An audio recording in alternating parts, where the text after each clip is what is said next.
Now we're live. Fucking idiot, man. I know you. I know you.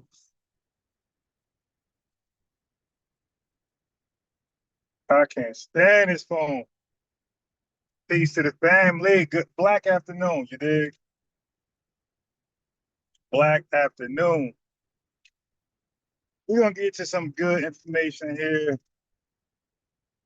I really, I really had to reset my brain. I had to reset my brain and ask the important question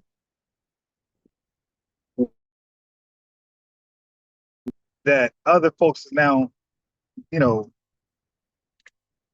embracing, right? So we know nobody like to call themselves black before President Trump's inauguration, right? Now all of a sudden it's what's up, my black brother. Before that, it was you were African. What's up, my African brother? So, we just like yo, keep it consistent, yo. What is it gonna be? Black brother, African brother. But I really put some deep thought into black because when we say Foundation Black American, if y'all really think about it,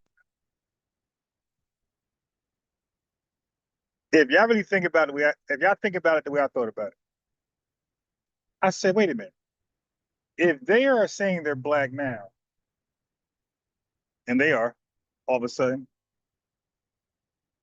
then why are they mad at us saying we're black? And why are they mad at us specifying what type of black we are? We like, yo, y'all call yourself black? Do you, boo? We're black, but we're a foundational black. And then they say, no, no, you can't be foundational black. You just black. Like, well, we're foundational black because we're native to this country. But then I said, then why do they say we're African? Like, we'll say, all right, here's the thing. Here's the thing. We say we're foundational black. We're foundational black. And they got mad at the foundational, right? And then we explained it and it made too much sense. So then they got mad at black for us. While they say they are black, they'll say they're black. We say we foundational, and then we say we're black. Then they say you're not black, you're African. So I really thought about it today. I said, you know what? I don't think I think they got a problem with us saying we're black and not African because as long as we say we're black and their EIC minds and their EIC minds, they are believing that we're saying they're not black and just in their minds, right? This is before we do what we do. Before we do the repo stuff, right? They automatically kind of know where it's going. Like they believe this is what they believe. They believe the fact that we put the emphasis on black, the foundation, the native, the lineage, just in that, just we don't gotta say one other thing. In their minds, just us saying we're foundational black, just us saying native black, to them, to them, that means we're saying they're not black. Without anything else. We don't got to do the X on them, X, all that. We just say we're foundational black, we're native black, and in their EIC minds, they automatically think we're saying they're not black. So this is what I think they want to do. They want to trick us out of our spot, call us African American, because let's be real, we're saying we're black. Look, we're saying we're black. They are saying they're black, and for the most part, we leave it alone. We say we're black. They say they are black, and for the most of us, we leave it alone. Few people like myself say something about that, but most of us leave it right there. Oh, you black? Okay. We like, I'm definitely black. I'm foundational black, and I got this epiphany where I believe they believe that they can't be black as long as we're black. That's the epiphany I caught today. I believe they can't be authentically black with us being black too. I think they're gonna always feel like we're the authentic blacks as long as we keep saying we're black. Really, I really believe that. I really put some deep thought into this. I'm like I said, there's only a few lineage people out here saying we're the true blacks. That's me. But the rest of Native Black America, nobody says that besides me and a few others, handful of others. But like 49 million and some change allow, the Africans, Haitians, and West Indians to say they're black. But I believe in their EIC minds that they believe they're not truly black as long as we claim black. I think they think they're the fakers. So they don't like when we put the foundational and native to it because that like further that furthers their insecurity. So when they say they black, what I'm saying is when they say they black, I don't believe they believe it. Forget what I believe about their blackness. I'm saying what they believe. Take my thoughts out of the equation. Take my beliefs out of the equation. I'm saying when they say they're black, and when I say they, I'm really speaking about Africans. When they say they're black, I don't believe they believe that statement from their own mouths. And when we say we're foundational black, I think that's their awakening that they don't believe we believe they believe they're black. Really. So they gotta tell us we're African. The only way they feel like they can justify saying they're black is we say we're African. What are these cars? You gotta be on the phone. I knew it. Weirdo. Like people drive like they're on the phone.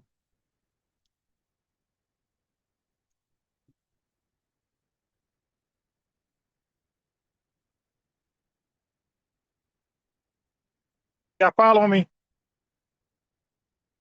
So they don't like when we say we're black, and they damn sure don't like when we say we're native black or foundational black, because to them, that's not only a different black.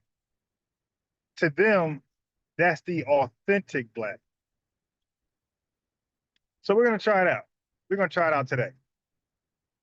So when they call in, we'll try it out. So people of Haitian background, African background, West Indian background, call in, man. It's gonna be a peaceful dialogue. I'm allow you to be black today. Just to experiment with this. All right. Um, and I had this epiphany because I'm part of the research and development crew where I'm at. So I was like, oh, you know what? Let me do some research and development on this new development that I developed. I said, so I'm going to experiment on some Africans. All right. Because I'm gonna really hold y'all to what y'all hold us to. Right? Because a lot of these guys say, "Hey, we blacks, we blacks, we blacks, we blacks." All of a sudden, after just calling us African the other day, and they still do it today. A guy called in yesterday on the live. So part of this epiphany is just a bunch of different things I experienced myself, like either with me directly or listen to Tariq Nasheed or somebody else where they call in. And from there, like that helped build this new development, right? So from now on, when they say they're black or Haitian or Jamaican or Nigerian, I'm just call them African. I'm just call them all African, right? They should not have a problem with that, right? Because don't they proudly look at their DNA? Don't they proudly look at the DNA and it says African there and they love it? They say. So I'm gonna hold them to just what they are. Like we say the whitey man, right? And for the most part, people of European descent don't get too upset. So for the real people of African descent, they shouldn't get too upset. And they would say we're African, and then I asked a good question yesterday. It missed them because a lot of these guys, they come from homelands where the IQ is like pathetic. But he called me African. What's up, African man? He called me African, African, African. Like I was supposed to chimp out. So I said, yo, what is an African? And the dude struggled at first. He's calling me something that he can't define. So then he went to define it, and the definition was so broad and ambiguous, it actually indicted Puerto Ricans, Cubans, Mexicans, and other folks. So I asked the guy, I said, okay, based on the definition you provided for Africa, for African, and you're saying that applies to me. I was like, does that apply to Puerto Ricans and Cubans? Because it looks like your definition is so broad, I don't know how it cannot apply to them. So of course that was above his IQ. So he couldn't get it. Oh, I ain't talking about Puerto Ricans. I'm talking about or Cubans. I'm talking about USBAs. I'm like, yeah, but if the definition is that broad, then other people are African too. So why not just talk to everybody who's African, who's not saying they're African, according to his definition? I'm talking to you. Oh, yeah. So you just want FBAs to be African. You don't find value in Puerto Ricans being African. You don't find value in Dominicans being African. You don't find value in Cubans being African. And what I mean by he don't find value, like he don't see any tangible, no direct tangibles that he can sneak and steal if he includes Cubanos, Boricuas, you dig, Taínos into the African melting pot.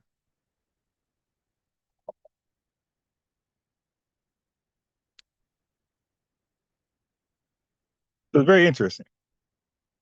But I want to talk about that in a second. Hey, what's going on? Are you there? Oh yeah, I'm here, young man. Are you there? Uh-oh. Yes, I am. Give me up. You, oh, wait. I had it. Info. And I said, oh, okay, I had a phone call coming in. I couldn't even hear you. So what do them three letters even stand for? Oh, the FBA? Foundational Black American. Oh wow, Yeah. interesting. So you call yourself black? Yes. Do you? Damn, Do you? hell no. Okay, How so can a human being use that type of conjecture? Black means pale. all right. Well, look. Okay, so I don't mind dealing with. You don't even know what American You means. sure? Okay, you're talking to a historian, but I got you to vote on. But all right. Well, okay. 1 second. 1 second. What you mean? Tell us All what right. So he's chimping out. Now listen, you bro. know. I got You you. know. I got you. Hey, bro, you, You know. you don't got You to know that. chimp out. Look, this And is you say all something. right. So look. Okay. So first of all, it's a demo now. So I just muted this a retardo. Okay. You can't even spell it. Demonym. Demonym. Now, do you know what demonym is? Wait, no. Do you do you know what it? No. Do you know what it be? Bye bye. He's chipping out. Chipping out. Bye bye. Bye bye. Bye bye. Bye bye. Yeah. No. Too bad. Yo. Oh my God. I tried to tell the guy I know what American is, but I wanted to know what he called himself. He said he don't call himself black. Black means pale. I could get all into linguistics. I study all of it. And definitely when it comes to the word black, ain't nobody touching me on the word black. I'm so secure discussing the word black, the etymology, the historical application. Let's do it. the different languages. Okay, I'm probably one of the most qualified people on YouTube and definitely in the FBA spaces to talk about Black etymology, historical application, different languages, applied. But to me, I'm not upset. I'm not offended. To me, that's a compliment. When folks just call in, say a bunch of stuff, ask me questions, and keep talking, ask questions, keep talking, and don't want me to address or answer any questions. Now he said, "What is it?" He said, "I don't know what American is." I said, "Nah, bro, you know you're talking to a historian. I know what American is. I know a lot about language, right?" So, and this is something. The word demonym, ethnonym, exonym, endonym. These are words I say a lot on my platform. So this ain't something new. I Googled. You could even go to my YouTube channel, Blacks BLAX News and Updates, or Blacks News and Facts, and you will see I got videos with the title ethnonym, endonym myself, but a demonym. American is a demonym. All of y'all, I want you to give my flowers. Go to Google right now and ask your Google, is American a demonym? He said I couldn't spell it. Demonym. All y'all ask your AI, Google, whatever, Bing, is American a demonym? He said, I don't know. He said, I know you don't know what American is. I said, I do know what it is. But I want to know what he called himself so I could laugh. I know some more or some crazy stuff. So, but you know,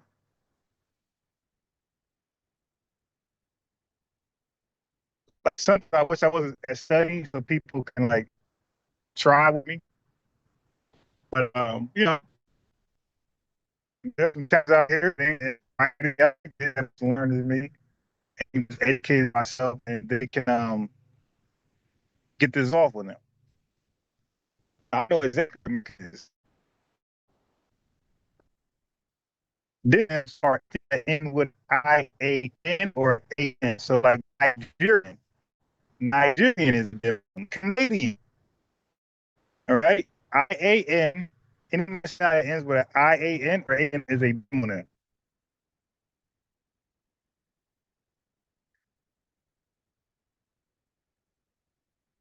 I know what I'm saying. I know what I'm saying. Anyway, but thank you, brother, for calling in, giving me content. You did crash out, shipping out like that. At least you called in.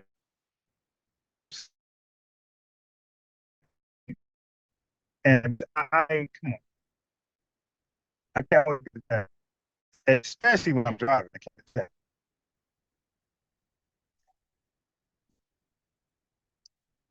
But yeah, but people would like to try, title it, test. Anybody else would like to try me on the fly? I'm driving. You want to hear my horn? There you go. I'm winging it. I'm not Googling nothing while I'm chilling, driving, talking to y'all. It did get to where I gotta go. But I know my stuff. I remember Mayweather said something that stood with me forever. Like he used to brag about never having to make weight or like have to train much for an opponent. And he said, I stay ready, so I ain't gotta get ready. So I was like, yo, I like that. I like that. I'm gonna borrow that. So I stay sharp. Like I stay sharp. Stay sharp. That's all I gotta say. I read and research every day. I tighten my talking points. I tighten them up every day. Every day. Whatever I say today, I'm gonna say it better or differently tomorrow. Guaranteed.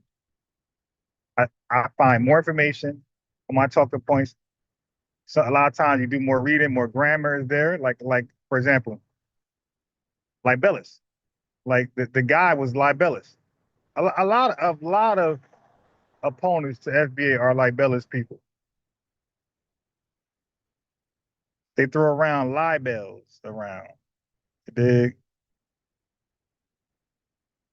uh, somehow some of us are intimidating, and that's why I call it EIC. EIC stands for ethnic inferiority complex. A lot of foreigners are dealing with EIC. A lot of white T supremacists deal with EIC when they're talking to an FBA person that's educated. That inferiority complex come out, man, they be like, damn. Anyway, I mean, but I really wanted to see what he had on black. I really genuinely wanted to see what he had on black, but you can't stop a chimp from chimping. That's what you cannot do. When a chimp out, just ask those Karens. When they bought those chimpanzees and had them, oh, he was cute and cuddly. Look at him. He can open the refrigerator. Next hour, he biting her face off. You dig? Once those chimp once those chimpanzees chimped out on their owners, it was no stopping them. And you got foreign chimps as well. Once they start chipping out, and I try to calm the dude down, like, yo, relax. Nah. Ah.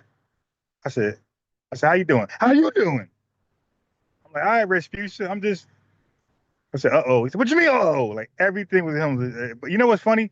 Yo, me and this Dominican dude had just read over when the origins of ADD and ADHD, like how they merged. And we read the symptom of ADD opposed from ADHD.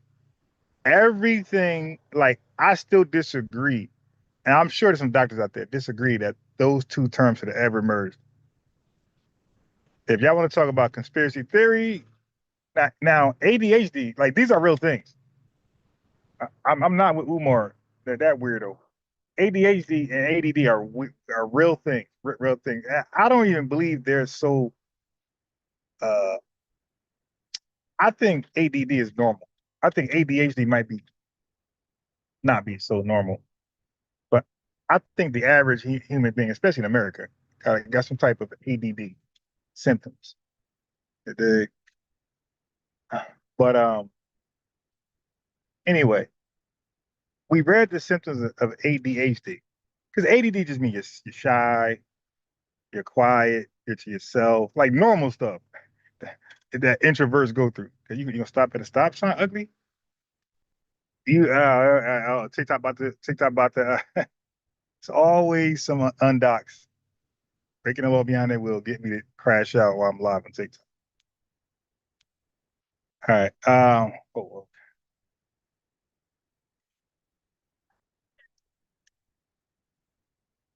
So okay, you just gonna go across the street with your no drawers on. Go ahead.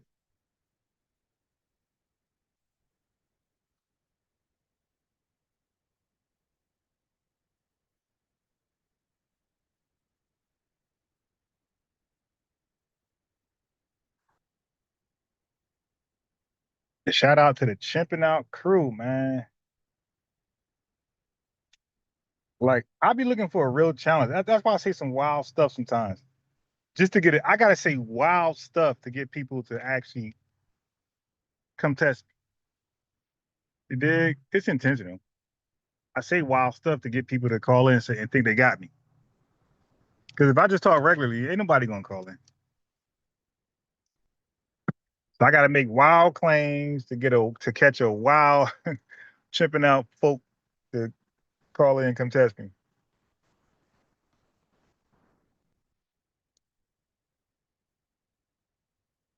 Yeah, man. Yeah, I really want to see yo, if you there, call back in, man. But take your medicine, my guy. Ain't nobody trying to go back and forth with you Negroes. Call back in, and I want you to explain. I mean, you just go in. Don't ask me anything. Like, I'll respond when you're done. Call in and explain um why black means pale and what America. I mean, he went from black to America. He said, what those three letters stand for? I'm like, foundational Black American. So the foundational part he left alone. He said, well, black means pale. Okay. So I wanted to hear him go in more on that. I'm open to learning something new. He skips that and he starts talking about what you said you're American. Do you know what American is? And that's another thing foreigners. Okay, so at that part I ain't add in. I ain't get to it. Foreigners do not like when we say we're black because they say they're black and they know, they know when in their minds, let me say this, in their minds, they believe when we say we're black is different from when they say they're black. They think those blacks means different. That's in their mind. In their mind, they think those two blacks got two different definitions describing two different people. In their minds, not my mind, not how I break it down. In their minds. So, and they don't like when we say we're American. That's why if you talk to a foreigner and you say you're American, you got the red, white, and blue, they'll all pretend something's wrong with you. You're American. Oh, 250 years. Oh, they'll do all that. Like, yes, 250 years. I'm a proud American. You're an angry American, evidently. If you are one of those anyway. Probably not.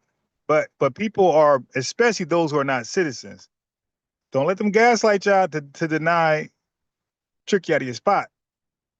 Those guys don't even be citizens, and they're telling you, you're a proud American. Get out of here. Now look at the ones who got look at the foreigners who got citizenship for their kids, anchor their kids over. Those kids are more American than anybody.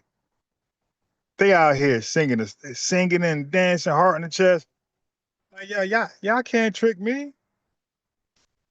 You guys got no issues with America. You ain't trying to fight for justice. You ain't trying to slow down or end systemic racism. You don't, man. You just happy that you got citizenship. You stole it from a misinterpretation of the 14th Amendment. You happy as hell. You got citizenship. You dig? Um, yeah, man. Call back in and let me hear you out. Let me hear out the you asked me a question. You don't ask a question. I got to answer it. But if you wanted to go in how bad black is and why we're not American, I mean, you made up a definition of black. You probably gonna make one up for America. He said America Vespucci. I heard that part. I'm like, yo, he doing some outdated. Yo, that's the '90s. My man took it to the '90s. The '90s woke stuff. Yo, man, you ain't American because America Vespucci, right? He did this, and Christopher Columbus, he didn't even reach United States of America. He went over. Yo, that is the '90s woke talking points, my guy. Please update your talking points. Please update your talking points. Please. I'm American. I don't know who the hell America Vespucci is, but I'm American. How you doing? Is that Siobhan? It's Shay. Oh, It's Shay Pink. okay. How you doing? Oh, Shay, how you doing? Hey, I'm doing good. I just came up real quick, fam. Be careful saying you in motion while live on TikTok. Okay, I got you. I got you. Now the phone is is hands free, but I get what you're saying. Thanks for that. Hey, yeah, I didn't say other people get in trouble. Yeah. I'm hands free. I got a whole thing to hold the phone. But yeah, I appreciate that bit of advice. I won't even mention it. You know what I mean? I won't even mention it. Yeah. That's a whole nother story. Right. Now I believe you because even when I said it, I said, people could take that the wrong way. Yeah, so I won't even mention it. You know what I mean? I want to get nobody that visual, TikTok that visual. I'll just leave it alone and just talk. I appreciate that the kind advice. You're welcome. I'm gonna drop down. Okay. All right. All right. All right. So family. Now I wanted the guy to call back in. We'll wait for him. He done chimped out somewhere else, probably. But I'm gonna finish playing the video I was playing earlier about the Walmart, the the Amazon Haitian who said, I'm gonna be nice today. I'm gonna be nice today. Uh about the Amazon Haitian worker who was clearly um picking and packing. You could hear the gun, the little pick and packing GUN beeping and stuff. And he trying to gaslight Tariq to say that he's working at IT at Amazon. Bro, I don't even know if Amazon has IT on deck like that. And they damn sure ain't on the floor. Cause that ain't one of those companies where there's computers. Like IT is usually on the floor when it's like computers, SOP. Yeah, it's something like very important that you need all the time. Where an IT has to be has needs an office right there. But anyway, if they do have it, we know that wasn't him because he kept running his mouth and one of his coworkers started talking and they were Haitian. So Teresa, let me guess, they just hire Haitian IT. And I'm gonna give you the last reason why I don't believe them. Because when you work in information tech, normally that's foreigners who immigrated over here through a work visa, right? Or they got some of their education, some of their undergraduate disease, I say disease under they got their undergraduate degree from their country. So normally, like the type of immigrants, the type of immigrants who are that come over here, that's like in IT and doctors and stuff like that. They usually either have two things: they have the education already from their homeland, or they got half the education. They came to America to follow up, and they're on here like some type of school visa, work visa, right? But anyway, those immigrants are called hyper-selected immigrants. Our country actually chooses them and say, hey, I want you guys to serve America and make us greater. Okay, now Haitians and West Indians, they're not really known to be hyper selected. Hyper selected is like Africa, like Nigeria, other parts of Africa, not East Africa, not the because the Sudanese, the Ethiopians, Eritreans, all those folks got the same issue. And Somalians, they got the same issue as the Haitians and West Indians. Hyper selected immigrants are usually from Africa, sub-Saharan Africa, like West, Central, South, India, China, for the most part. Somewhere in Asia. That's it. That's your hyper selected, and obviously you might find some in Europe. But Haiti is not a country known for like great education and scholars. So countries like Haiti, they come over here. That's why they on a TPS. A TPS, temporary protected status, means they're being protected from something. They're not hyper selected. Our country and say, hey, let me choose you. No, like they chose the country. They say, hey, I need a homeland. My homeland ain't safe for me or it's not providing for me. Hey, can I temporarily stay there with the greatest people on earth, those Black Americans?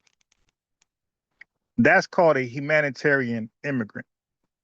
So humanitarian immigrants don't normally work in the IT field or become a doctor or scientist. They are normally the workers at Amazon. Okay. And that's Sudanese. That's like humanitarian immigrants rarely come over here and do better than Black Americans. Even with all the systemic racism that we face, all those blockades and obstacles, they still rarely do better than us on average. The hyperselective ones obviously would do better because they make up the top 1% of their country. Like they are the brainiacs, like they are the most brilliant in their country. So of course, it's common sense they'll come over here and thrive, especially knowing that there's no systemic barriers in their way. Like they get the green light. Remember, they're selected by our country. Our country ain't gonna select you and then put roadblocks before you. They're gonna say, hey, give them a pass. That's why they can get a bill called the anti-Asian bill, right? Only, but you'll never see a humanitarian bill like that. No. So just to put you on game, yeah. That's the other reason why the guy was lying. He's most likely 90% chance he's a humanitarian immigrant, meaning that he fled over here and he got little to no education, and that's why he said Amazon. He didn't say Apple. He didn't say Tesla somewhere. He said Amazon. Amazon is known to be a proxy plantation. All right. So let me get some call-ins. I wanna talk about black, the word, well, I want to talk about black and African with some foreigners or people with foreign origins because they get upset if you call them foreign if they got citizenship. All right, so I want to talk to people. I want to talk to foreigners and people with foreign ancestry. Okay, about black and African. I want to work out some kinks with y'all. I'm inviting y'all in. Okay. Or I calmed you down.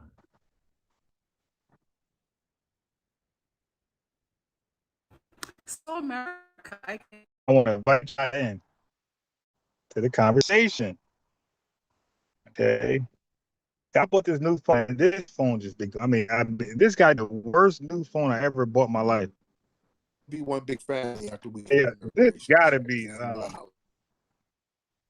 This phone gotta be like open box. No, it's no way. It's no way that this phone is brand new. This gotta be the worst brand new phone I bought in my life. I mean, it's every time I click something, it's slow reacting. Brand new.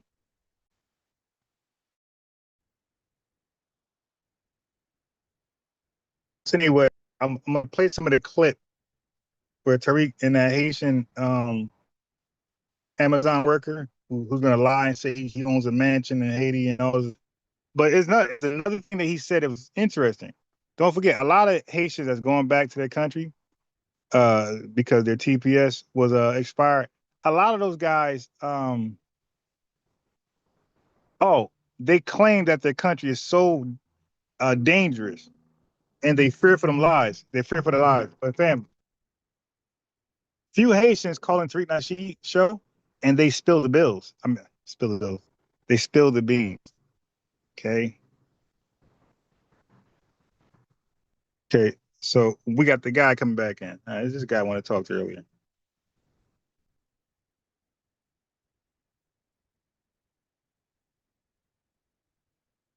All right, so he's going to call back in. You had to come. He's his phone is okay, we'll wait for him. He's trying to connect.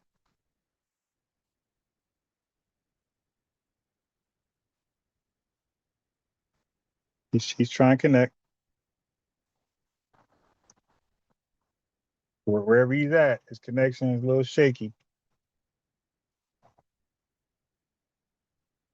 He's trying to connect. Yeah, so you got humanitarian immigrants, and you got hyper selected immigrants. The West Indies and Haiti and East Africa and a lot of North Africa is not known to be hyper selected immigrants.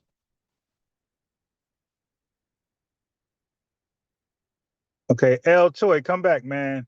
I'm gonna play a commercial real fast. I want y'all to hear this gaslighting Haitian who claims that he's a hyper selected immigrant working at Amazon as IT. Anybody work at Amazon, don't be shy. I want you guys to call in and be real. Ain't no Amazon IT guys on the floor picking and packing. Right? Like, let's just be real. Calm it down before I calmed you down. Who you gonna calm down? So can you explain what the FBA is, please? Who you gonna calm down? Can you explain what the FBA is, please? Now, what sassy punk gonna calm somebody down? Now I'm sassy punk. Before I was a tether. So which one? Yeah, you a tether and a sassy punk talking about you calm somebody down. You ain't got no bass in your voice, sir. Come on now. Brother, just explain what the FBA is. That's what You I'm know trying to get down. You know what an FBA is? It's self-explanatory. So explain. What don't you understand? What's the like? What is it? What are you trying to gain from this? An FBA, a foundational Black American, is what Nigerians call an Akata. A foundational Black American is what Caribbeans call Yanks. A foundational Black American is what East Africans call Jareers and Abibs. All of these people got these negative terms for our lineage, and then all of a sudden they don't know what the lineage is no more. No, we're Akatas, right? You heard that term before, right? Or you didn't hear it? You one of these people who never heard that shit? No, I never heard it. Yeah, y'all never hear anything that these people say about us, but y'all hang on to every word we say. Interesting. Weren't you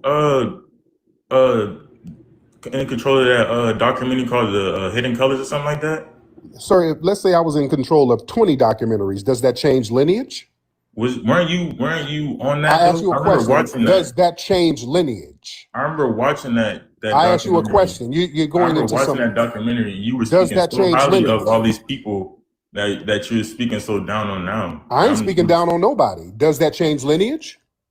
What you mean that does that change lineage? Does it change lineage? A documentary that I made a whole bunch of documentaries. Does it change lineage? No, it doesn't. But I'm just Right. So saying. what the hell are you bringing that up for? I'm just saying, as far as you, how What you are you speak bringing on that these up for? people. We're talking about lineage. You're That's what talking I'm. about my production work. That has nothing That's to do what with you're lineage. not. You're not letting me finish. You're not letting me But finish. it has to make sense. You're just throwing shit on the How you wall to making? see what How's it not sticks. making sense if I can't explain it? Because you Because cut me what you're off. doing is just because you sound frustrated and you don't really have I'm an not. argument. I'm just trying to. I'm just You trying don't to listen, understand. sir. You Listen, don't, I sir. watched you on Hidden Colors. Miss You were saying all these good Miss things, all these Thing. things, or like you spitting all this information. That's what I Okay, was trying what to does that have to understand. do with lineage? I'm trying to further what I'm trying to get to. You cutting me I'm off. asking, okay, you keep going around the block on shit that ain't got But nothing to do you're with questioning me lineage. when I'm already answering, and I'm already trying to You explain. being Are you? sassy now. You're just I'm being not. sassy. You're You're just putting saying a stuff for question into what I'm trying to what explain. does I'm that trying have to, to do with lineage? Foundational Black American is a lineage. Film production and lineage, what's the correlation? bro. You had a documentary where you were explaining how we came from these places, right? What does that have to do with changing So lineage? Does our how all lineage of a change? sudden, how does all of a sudden you have all these negative thoughts and That's all these negative projecting. sayings? You're How? projecting. But how though? You're just saying shit. You're lying. I don't have negative nothing about anything. You were just calling this brother saying that he was eating mud pies He and was a cat and dog. pathological liar. You didn't I'm hear not. that man sitting his ass up here lying? You didn't hear him lying? Do you believe he has a mansion in Haiti? That's not my business. You made it your damn business. You brought him up. I'm just saying all of the You brought him up. Do derogatory, you believe? Yeah, because he all got the called out for derogatory terms that were lying. being said. I'm He like, got damn, like, called out for lying. You don't get no respect calling up just being a pathological liar. so you call them all the names in the book? Every name in the book. If you a liar, if you don't respect the conversation to tell the truth, I don't respect your shit at all. You don't get no respect from me if you're going to be a pathological liar. See how that works? Now, what issue do you have with lineage? Why do you have such a problem with lineage? I don't have a problem with lineage. It's You just the sound fact. like you do. No, it's not. It's not about that. It's just like we were so big on the community as far as being African Americans. Now all of a sudden we starting to push away from unity as a whole. That's what I'm not understanding. Like, What unity? why does everything have to be broken off into like different What parts? unity? Unity of all black people? What you mean? Where was all of this unity? I mean, the '90s when they didn't have a big movement where everybody was so Pan-African. The 90s where they had all type of civil wars in Africa, the Tutsis and the Hutus, they were bopping each other in the heads by the millions. All them civil wars in Africa in the 90s. That's unity? But I'm saying, as far as being in America, we had this big push of being so Pan-African. How would you explain a Tribe Called Quest or the Native Tongues or all this other? You know what I'm saying? They were pushing unity. We foundational Black Americans, because Tribe Called Quest, the foundational Black Americans, we've always looked out for everybody. The problem is people come over here and brought that same damn tribalism over here. While we're sitting up here trying to be on some we all brothers and we all black, they come over here, drive cabs and say, hey, don't pick up them Akatas. They come bring that same tribalism over here. We just got fed up with it. Okay. I mean, I'm not from a major big city as far as like, I guess you say like New York, where it's a bunch of, mixed ethical groups, I guess you could say, to deal with people like that. But any experience I have with anybody from Africa or any of the Caribbean areas, I haven't had any bad blood or had any like negative situations that are going on. So I'm kind of new to the whole thing as far as like everybody just saying, oh, this and that, which I'm seeing through social media now, but it's almost seemed like, what can you believe and what can't you believe? Because most things look like bots and some things look like. So when Africans celebrate African independence over here, is that cool? Is that okay? Uh-oh. When Africans celebrate African independence? Yeah, they celebrate Nigerian Independence Day over here. Caribbeans have Caribbean Day parades all up in Brooklyn. Is that okay? Is that cool? I don't see no problem with it. Right. Me neither. Okay. When the Haitians celebrate Haitian Flag Day, That's not a problem, right? No, sir. Why is it a problem when foundational Black Americans acknowledge our unique ethnic group and lineage? Why is it all of a sudden divisive and, oh, we're against unity? Why is it that? Oh well, no, I wouldn't say that. I wouldn't say that should be a topic of discussion as well. Like as far as like if it's our thing, as far as like if we create it, then we should be proud of and have higher ups of you know what I'm saying you know having higher ups and wanting to promote that, not really just to say like oh it should be a problem. No, that should be something that we take pride into. Right. That's all we're doing. The problem is we get people who are not of the lineage who come and try to denigrate us for looking out for our lineage. We're not harming anybody. No, sir. We're not discriminating against sir. anybody. We're just recognizing our unique lineage as That's all we foundational do. Black Americans. Now, what's wrong with that? I wouldn't say it's necessarily a problem. It's just sometimes the delivery from certain people. I can't say everybody in the FBA, but certain people, their delivery comes off of. Yeah, but that's life. That's life. If you have a job, certain coworkers talking to you, their delivery is wrong. Do you quit? Certain managers' delivery is wrong. Certain police officers that pull you over. Certain strangers asking for directions. Somebody's delivery's off. Delivery being off. That's life. That's life. And then people can be going through something. So their delivery's off that day because you caught them that day. See, but FBA, like, we already know what it is. And like that's why, oh my God, it's goddamn. You're gonna cut from me. And that's why FBA sisters came up with the phrase "girl bye." Because they recognize their own sisters, like, okay, she in that zone, can't talk to auntie today. Girl bye. Auntie bye.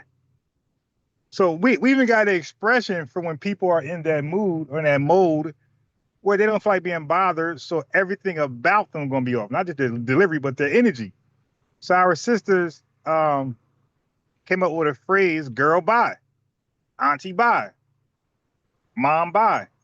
And the brothers, us, we say, I'll holler at you later, man. You did, I'll catch you later. I'll holler at you later. Something like that. We'll say when we feel like our FBA family, you know, not in the mood right now to have a dialogue because they on one. But we say, yo, you on one. If they doing too much, we'll say, yo, you tripping, yo. I'll get you later. You did? Because we recognize it. We don't be like, oh, your delivery's off.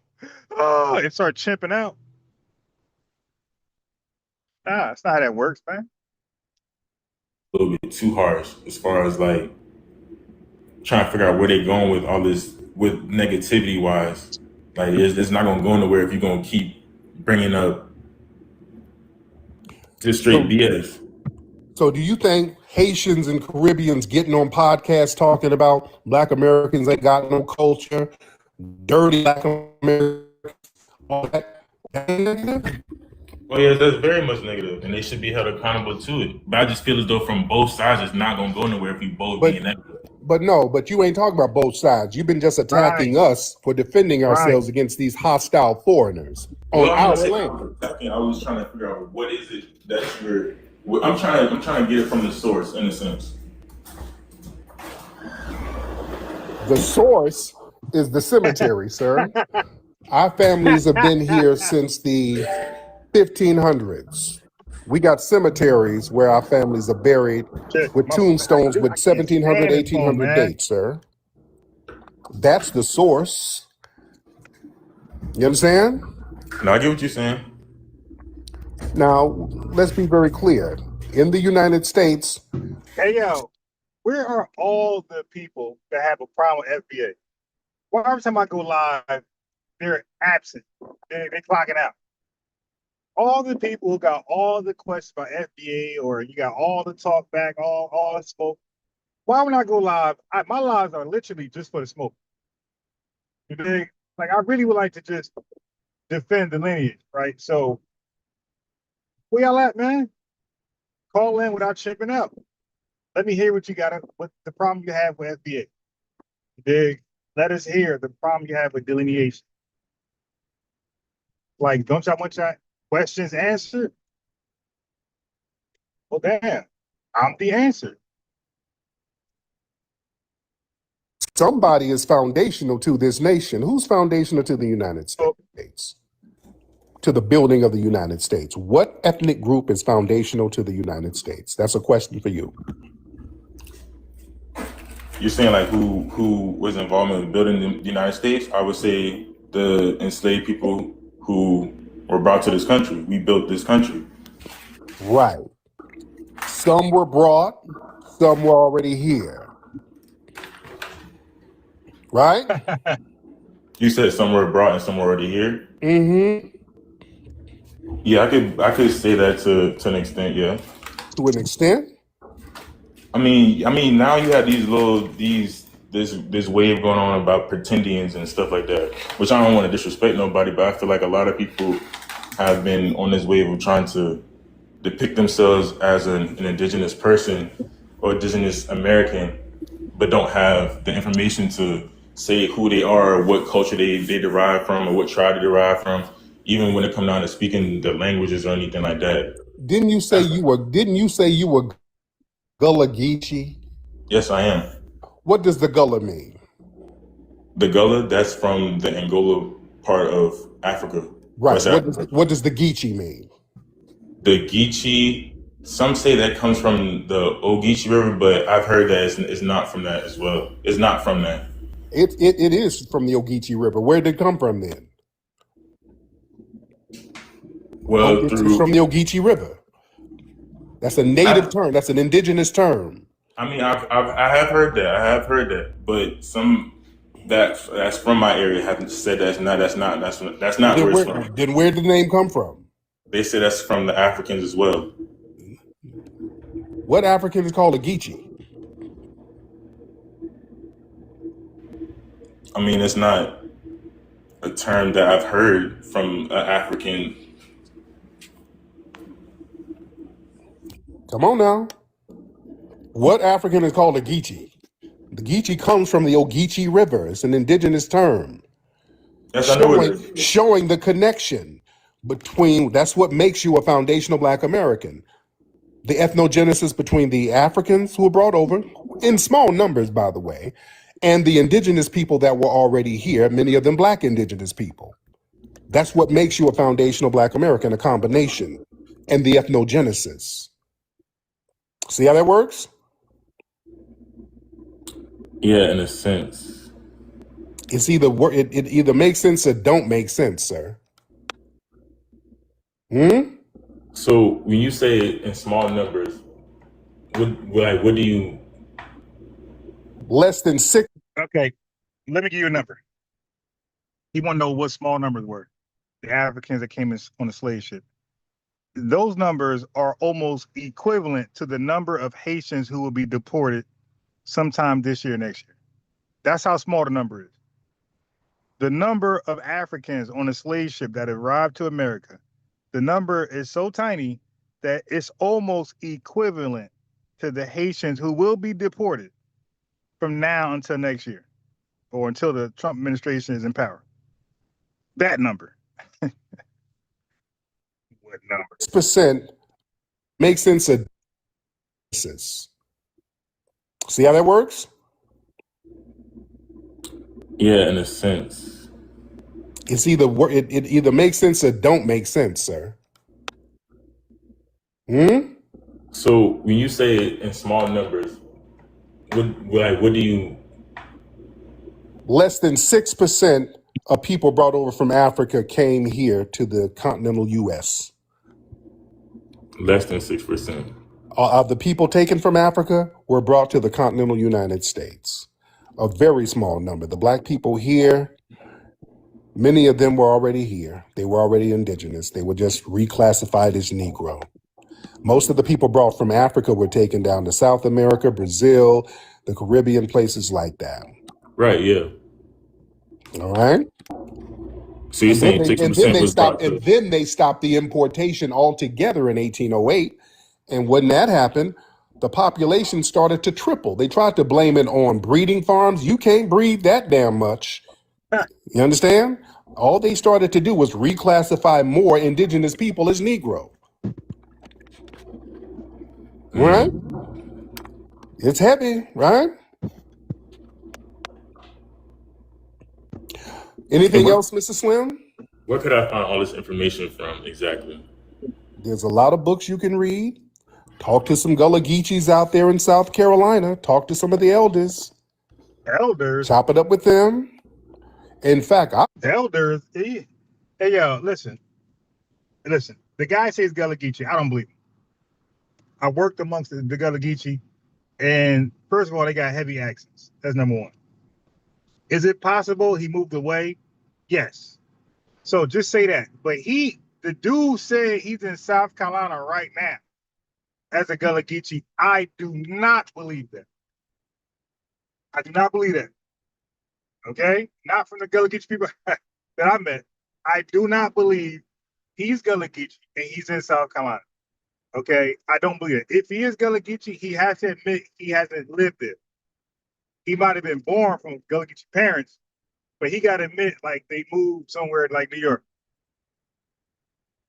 But there's no way he's telling me he's Gullah Geechee and he's still in South Carolina in a Gullah Geechee community. He's lying.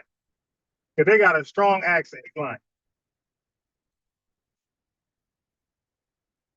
I saw something recently where they were doing some DNA testing. They couldn't even find no DNA links of the Gullah Geechees to Africans. They couldn't even find a damn DNA link. Family in the room, did y'all see that? I saw something like that recently. Yeah? Talk to our good brother Marcel, Greg Marcel Dixon, a very good, thorough brother out there. So there's literature on it. But thank you so much, Mr. Santana. Okay. Come on now. Come on, man. I just like to deal with facts. Facts will shut people the fuck up, won't it? Just real basic facts. There it is. Yeah, you talking about you Gullah Geechee. You know what the Geechee is? The Geechee is the Ogeechee River. That's the indigenous part of the lineage. Shit. Yeah, I think he was the tether too, by the way. All right? Because you would know this. All right? Come on. All right. All right, Mr. Man. Oh, Mr. Man, are you in here trying to... Okay, we got all the little tether trolls in here. Mr. Man, hop on in. You're just saying stuff. Mr. Man, hop on in. Mr. Man, hop on in here. See, the tethers, y'all hate the fact that we acknowledge our indigenous side of the lineage. See, tethers think they're going to try to shame us out of acknowledging that because that takes us out of the immigrant category. Many foundational Black Americans, I won't even say many, most, if not all of us, have some kind of indigenous ancestry. We've been here too damn long not to. We've been here way too long to not have it. And again, it's very well documented that they just reclassified many of the indigenous people as Negro and put them on a plantation. They reclassified them as mulatto, put them on plantations. We've already given court cases. This is documented. This is not up for question. This is not a speculation. This is not a theory. We've already documented all of this stuff, where there were Black people who were from native tribes who just got reclassified. I mean, just dozens and dozens and dozens and dozens of court cases. These are just the ones that went to court. Imagine the thousands that didn't go to court. All right? Right. Let's stop playing games. And again, like I said earlier, when they stopped the importation of the transatlantic slave trade over here in 1808, I think it was 1808, why were the Black populations doubling in certain places, especially in Alabama? The population shot up like 3 or 4 times in a very short period of time. That wasn't because of no damn breeding farms. They try to blame it on breeding farms. It still takes 9 months to have a damn baby. You can't breed like that. You can't breed like that. All they did was just reclassify many of the indigenous people as Negro. That's all they were doing. They just, hey, all right, you're a Negro. You're a Negro. Get on that plantation. That's why the numbers kept shooting up. That makes more sense. Good grief. No, we know about the cotton gin and all that. We know about that, which was a Foundation of Black American created that, and what's his name? Eli Whitney took credit for it, which is what they. Hey man, if you got a problem with FBA or got questions about FBA, the end goal, all that, this is your time to, you know what I mean? Call in, invite yourself up. You dig? Always did. You know? But all that talking about pretending, that's not a shaming tactic. They try to throw that pretending thing at us as a shaming tactic so that we act like we're just displaced Africans. No. There's a reason why the Europeans always needed us as guides here. They always had to use us as a guide. How the hell did we know the land so well? Good grief. How did we know all these indigenous languages? We would always be translators for these people. How the hell we know it? I mean, just do some history, do some research here. Man, when I say we're foundational, I mean just that. We are foundational.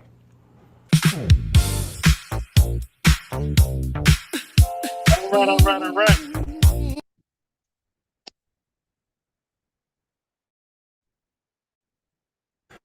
Look up the punk director.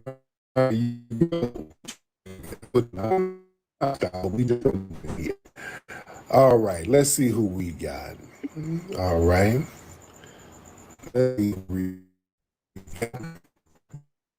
Get those hands up, ladies and gentlemen. All right, let's get those hands up. Those hands up. Thank you for the gift, Nikki. Thank you so much, beloved. Hold on 1 second. Let me send a text.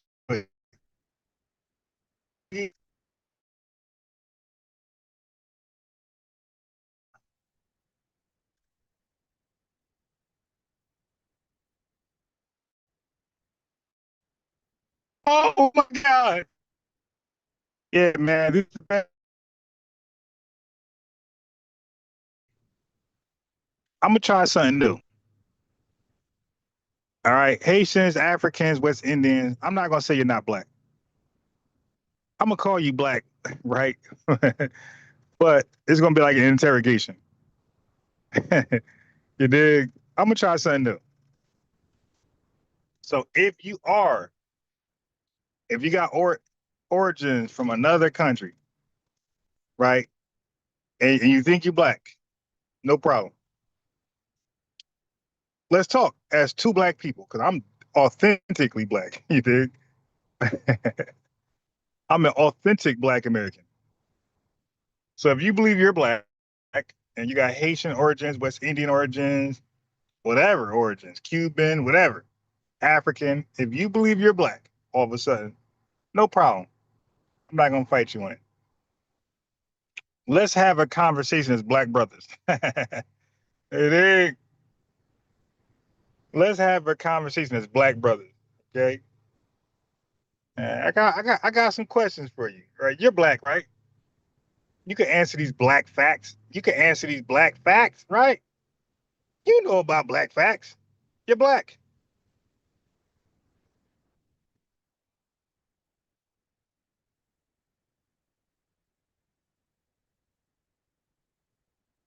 Hold on.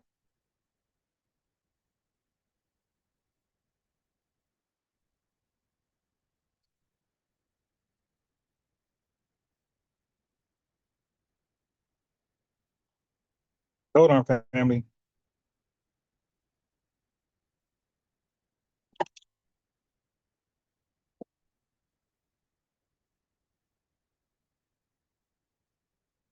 Yeah, Haitians, Jamaicans, West Indians, y'all black, right? Africans, y'all black. All right, well, join me. Talk to a black brother. Talk to your black brother. Okay, let's talk about blackness and what it means to you. Right? Y'all don't mind, do ya? You black, so you should love being black, right? Yeah. Don't you love being black? Black ain't a negative thing, right? It don't mean you have no culture, right? It doesn't mean you don't have a homeland, right? This is what they originally said. Yeah, yeah, these titles are crazy. They originally said black meant no homeland, no culture. Now they're black. So you have a homeland and culture, Mr. Black Guy, Mr. Black Woman. Yeah, man. So if you know your place of origin is from another country and you say you're black, I want to talk to you about your blackness. I ain't gonna take it from you. You gonna take it from me. By the time we done talking, you're gonna throw it away. I ain't black. You're gonna be like, I ain't black. Okay, I confess. I've been cosplaying. I ain't black. You dig? So I'm gonna play Tariq until a brave non-black person who think they're black invites himself up and talk about their blackness. Up in here. Oh, yes, we do.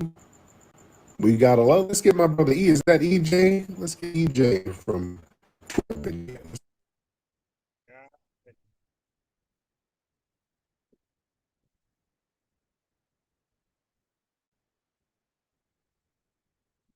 get Hold the on, OG fam. EJ. EJ in the Hold on. building. My TikTok acting crazy. Oh, I did not press that button. Yeah, so family, listen, I'm trying to get the trolls. I'm gonna give y'all some minutes. Trolls, man, I'm inviting you on. And not hey, if you think black means pale, if you mean black means dead, if you think black is a horrible word to call yourself, you invite yourself up too. You dig?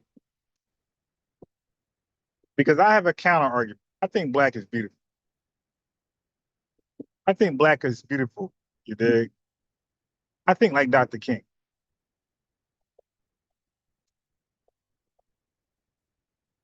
So invite yourselves up. Let's talk about your blackness. Aren't y'all black? You dig? Like, yo, these foreigners got 1,000 ethnicities. They're black, they're Haitian, they're African, they're this, they're that. Bro, we're just black. We ain't got nothing. We ain't got nothing else. We ain't claiming nothing else. We just black. We black people. Black family, black man, black woman, black child, black love, black marriages, black economics, black dollar, black Wall Street, black business, black banks. You dig? Black American heritage flag. We that black. How black are you? We that black, where we name our society after us, all of our achievements after us. How black are you? Let's start to measure each other's black. You dig? Let's measure. You're so black. Why you ain't named nothing in your country after black? You're so black. Let me know. All right. Hey, brother, how you doing? Hey, brother EJ, how you been, fam? Hold on. Man, I'm just I can't stand. I text somebody, they call me. I text you for a reason, man. Why are you calling me?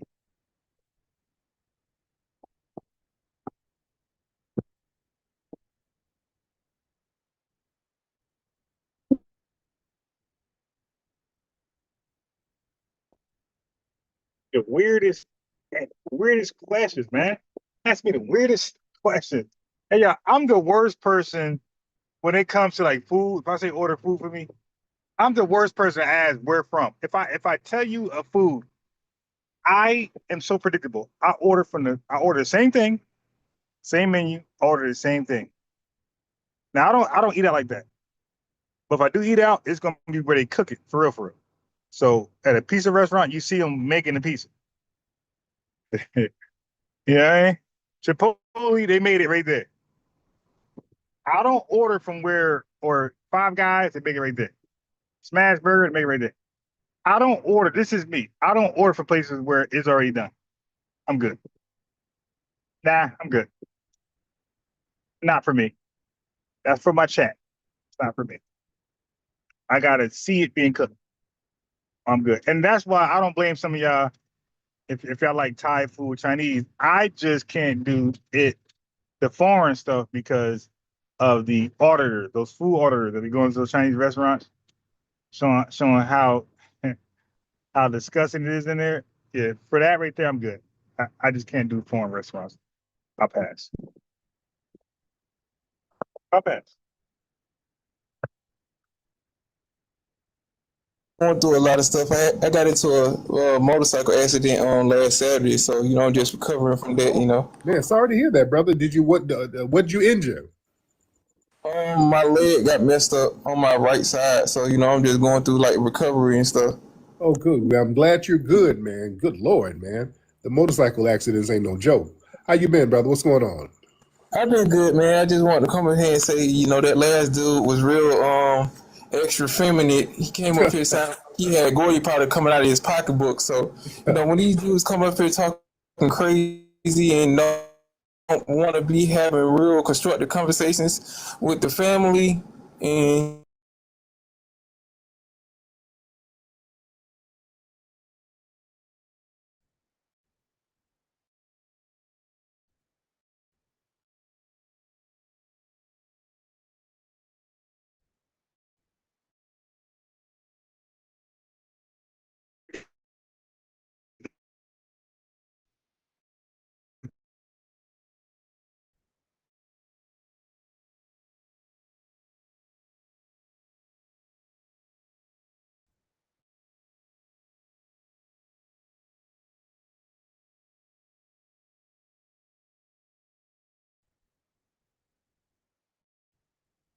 Yeah, YouTubers, every time I go through this one area, every time there's one area, I lose connection. So I'm mindful next time, not to, because I got distracted. I was talking. I should have made a left. I went straight. Actually, I made a right. Yeah, so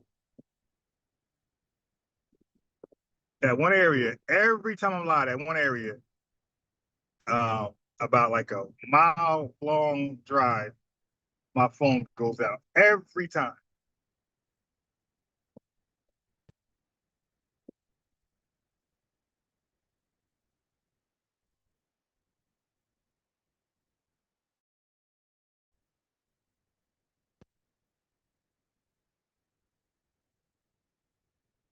Like, yeah, this phone is crazy, yeah. This phone is crazy.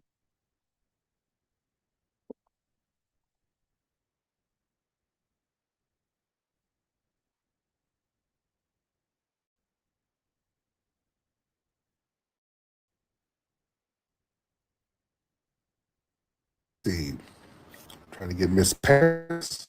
Let's get Ivy. Let's get some of the sisters in here. Let's get Ivy. Let me Hey, see. Hey, Ivy, how you doing, beloved?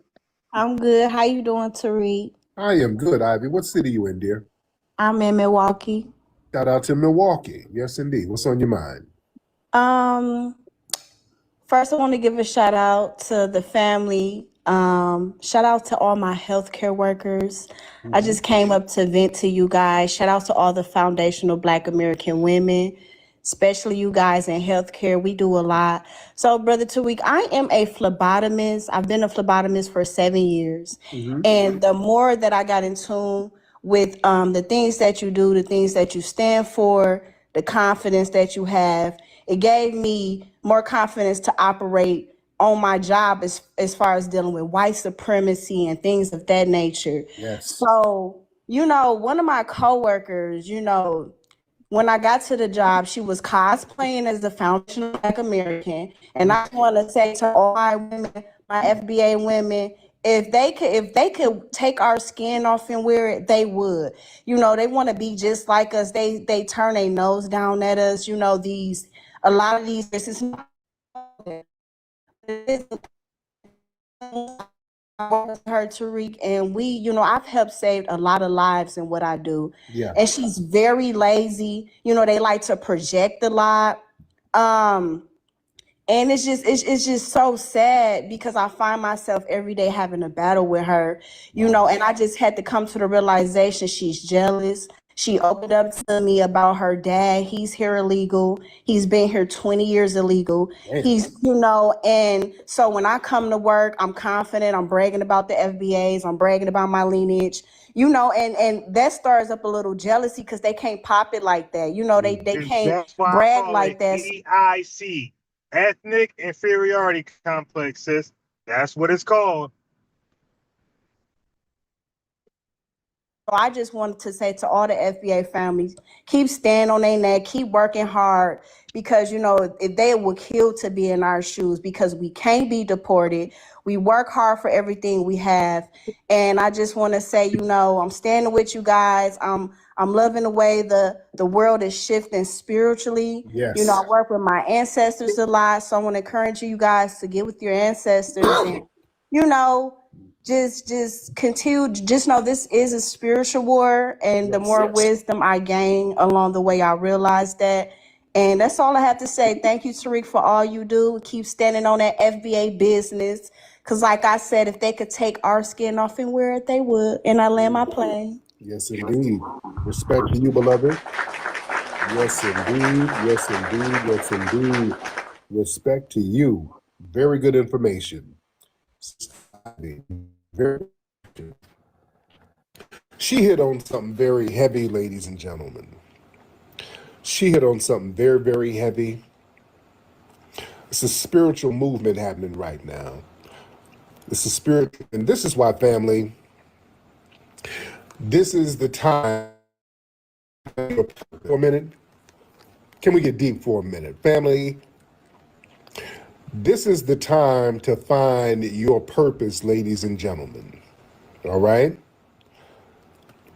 Right now, there's a spiritual energy that's popping. Your purpose is usually hiding inside the problem that you can't ignore. You know, if you search for a purpose like it's a winning lottery ticket that's going to fall out the sky, no. Your purpose is connected to the problem that keeps hankering at your spirit. What injustice makes you angry? What suffering do you notice that everybody else kind of walks past? What can you discuss for hours without getting tired? Like the sister said, she goes to work talking about her lineage and all of that. Listen, that irritation that you get sometimes, some of that frustration, that burden is your assignment. That's your assignment knocking at your door. You understand? That's the ancestors asking you a question. What problem are you willing to spend years helping to solve? That's going to be your purpose, ladies and gentlemen. It's not always comfortable. It's not always comfortable, but sometimes your purpose is a responsibility that your ancestors are bringing to you that you just can't avoid. It just keeps coming back knocking on your door. You understand that? Your ancestors, especially our FBA ancestors, they give you cues. Now, I listen to them. That's why I hop on a plane and I go somewhere and I be around that ancestral energy. I'm listening. When they call me, I don't even second guess the shit. They start directing me to places and giving me information. I say, okay, this is why you wanted me to come here. Got it. You got to be really tapped into that. You understand? Sometimes people, you experience recurring dreams, powerful intuitions, unexplained interests. You understand? Emotional reactions to certain places. You understand? A persistent pull towards your family's history. You see? These are ancestral cues leading you to your purpose. You can't dismiss them. You know, your ancestors' sacrifices, their talents, their trauma, their unfinished work, they can echo through the family. You feel drawn to something sometimes because your lineage prepared you to recognize it. You understand? Study your family history. Study those patterns. You understand? Pay attention to these intuitions that keep coming to you, because that's trying to tell you what your damn purpose is, ladies and gentlemen. Because we got a purpose. And you got to work too. You got to work on that. Because sometimes you feel unfulfilled. A lot of people get depressed because they feel unfulfilled. You feel like you should be doing something. You don't want to just keep doing the same old rat race thing. You know that there's a bigger purpose for you. You just can't figure it out. That's why you got to rub lamps and see what genie pops out. You got to try different shit, family. See, a lot of people say, I'm waiting to discover my purpose. You see? But no, sometimes you're just going to sit there and be inactive. No, in order to find your purpose, you got to get active. You got to go out, do things, try things. Purpose becomes clearer through movement. You understand? You get out here and start just doing stuff, your purpose will come to you. Start volunteering, building something, study a craft, reading more books, helping people, starting a business, taking different classes on certain things, making certain phone calls, just whatever. You can't steer a parked damn car, all right? If the shit is parked and the ignition is off, you ain't gonna go nowhere. Turn that bitch on and get to driving somewhere. You dig? Sometimes those ancestors are opening doors for you. They send people your way. They put ideas in your path. See, we keep waiting on these dramatic signs and all that bullshit. No. We ignore the practical opportunities sitting right in front of you. Yeah? See, being talented, ladies and gentlemen, that don't automatically mean you're walking in purpose. There's a lot of talented people who ain't doing shit with the talent. A gift is raw material. Purpose requires responsibility. You have to work your raw material. It's just like a diamond. Just like when people from Africa call us, we got all the resources, we got diamonds, but you ain't doing shit with them, Dudu Tunde. I'm not trying to be mean, but you ain't doing a damn thing with the diamonds. You sat there standing on them and ain't doing nothing with them. So don't brag about some raw resources that you ain't doing nothing with. I'm not trying to beat up on nobody. Just giving an example. Purpose requires responsibility. Sometimes you might be naturally persuasive. You might be naturally creative, naturally protective. That's a gift. Some of you sisters have that protective gift. That's a gift. That's a part of your purpose. Some of you are very analytical. That's a part of your purpose. You can use that to your advantage. Some people are very compassionate. But if you're inconsistent, if you're lazy and you're afraid of criticism, your gift is going to be undamn developed. It's just going to remain undeveloped. You ain't going to do nothing with it. You see? That's why a lot of talented people, they got game from people who didn't live up to their potential. I saw an interview with Allen Iverson. Now, what was Allen Iverson known for? Where my basketball fans? What was Allen Iverson's? What was his signature? What was Allen Iverson's signature move? Crossover. Where my ball fans? That cross. There you go. Frankie hit it right on that damn crossover. That crossover was a beast. That Allen Iverson crossover that he became known for. He was a fool with that crossover. Allen said some unknown dude taught him that move. He was playing, I think, wasn't he playing against some dude, and he was playing with some guy in college. Nobody knows this guy. And Allen Iverson said, yeah, they made it illegal. Yeah, it was so effective. Yeah, they stopped it in the league, didn't they? That's right. That's right. Yeah, that crossover was so damn vicious, they said, oh, no, we got to stop that shit. But yeah, this dude, he was at, was it Georgetown? Yes, sir. Some dude who never played professionally. This dude kept hitting Iverson with that crossover, and Iverson said he had to put his ego aside and said, hey, bro, can you teach me that? Me all day. Please teach me that. I got to put my ego aside. The brother taught him that.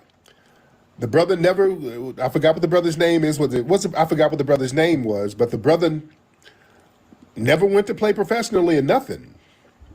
The brother just kind of fell into historic obscurity. Was it Dean Barry? That's the guy's name.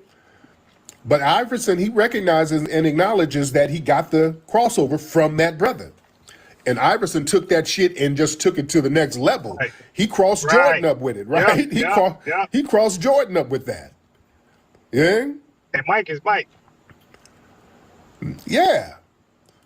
So, man, sometimes, man, you get gifts from people. People ain't utilizing the thing to their fullest potential. And somebody else get that thing and they take it to another level.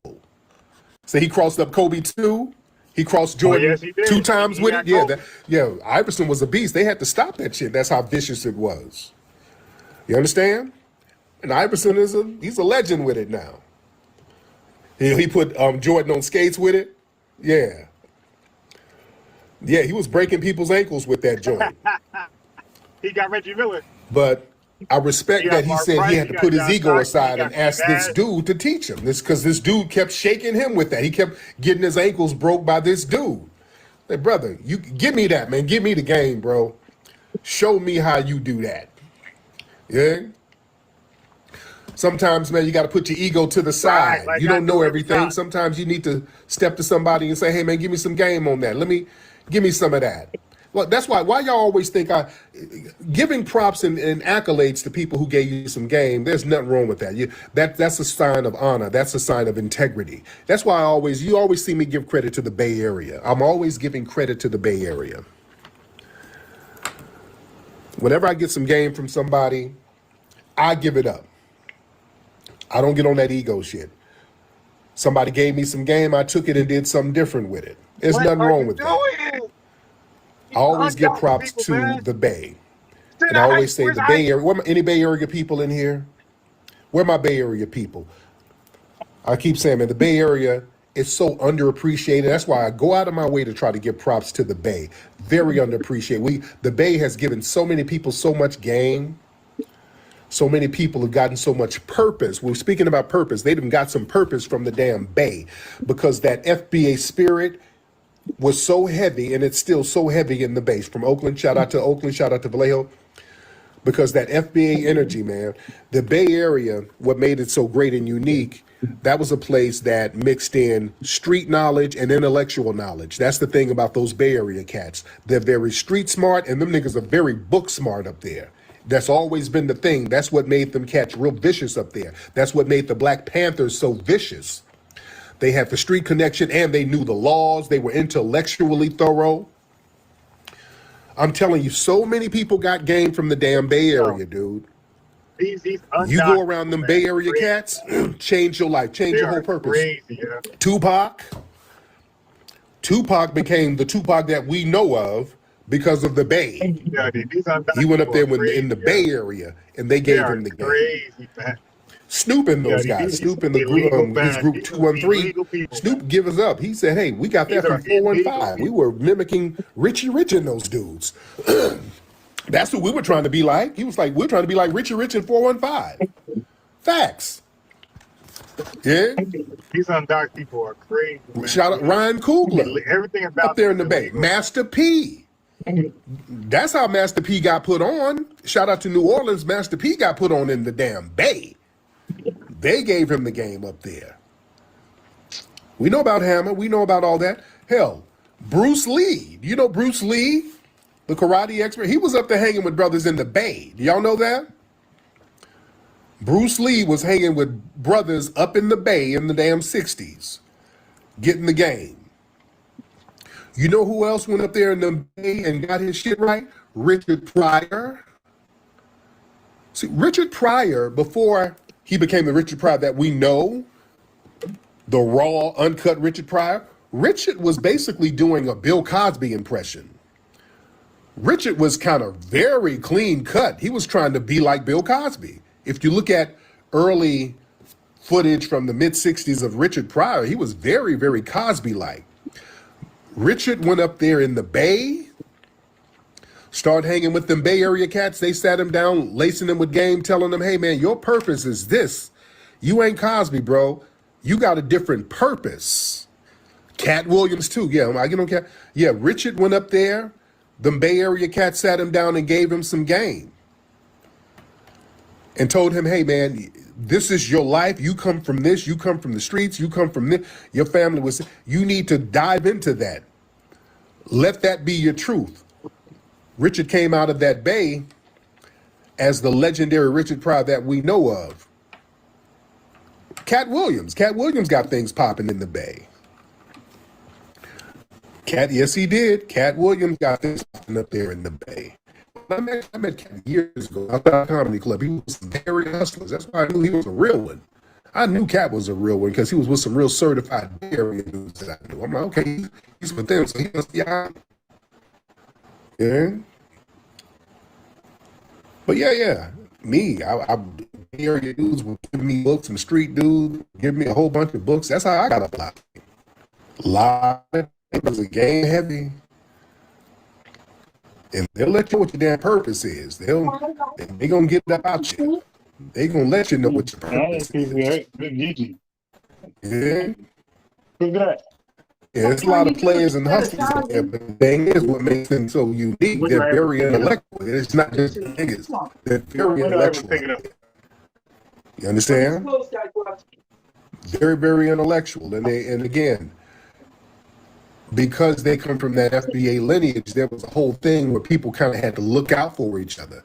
That's why the independent music industry popped off, because they were like, look, we can't depend on the corporate structure, so we got to go hit the parks up, we got to go hit the barbershops up, we got to go hit the family reunions up, we got to go hit the clubs up. They knew how to go out there and pound the pavement. Yeah. Man.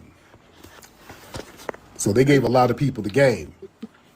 But like I said, I'm talking about purpose, ladies and gentlemen, man. Your purpose is bigger than just attention and applause. See, some people, they're not really searching for purpose. They're searching for popularity. So you can get popular. You can just go online right now with the internet culture. You can just go out here and do some stupid shit and get popular. That ain't your purpose, to do stupid shit.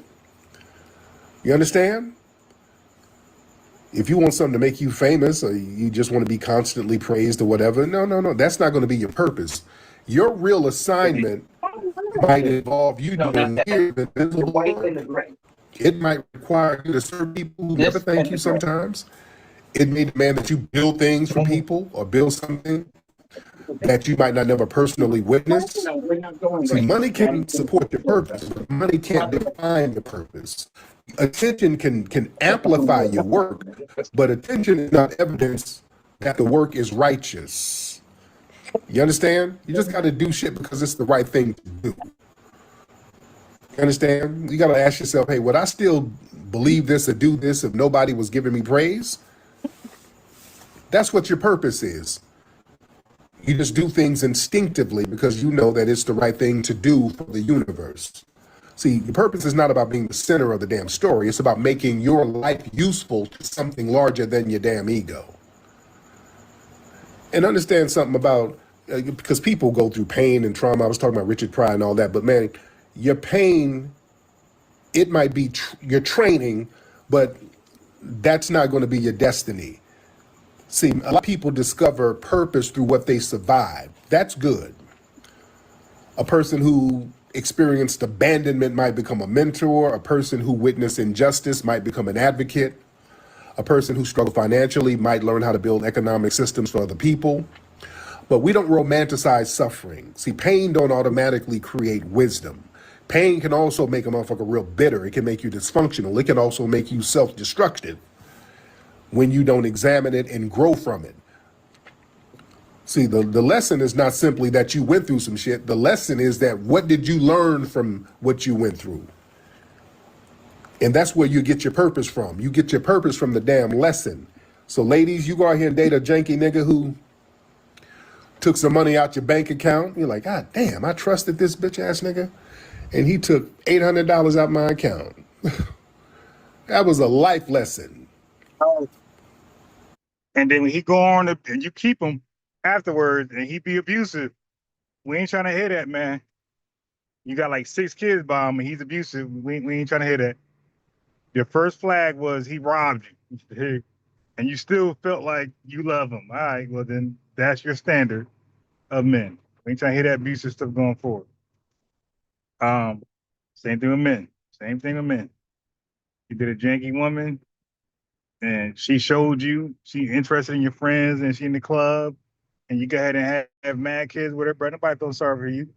Oh, child support, yeah, pay that child support, my guy. But I'm over here though. Good luck with you. You dig? But yeah, man. Like for me, like this message is literally preaching to the choir with me. I do what I say, and I say what I do.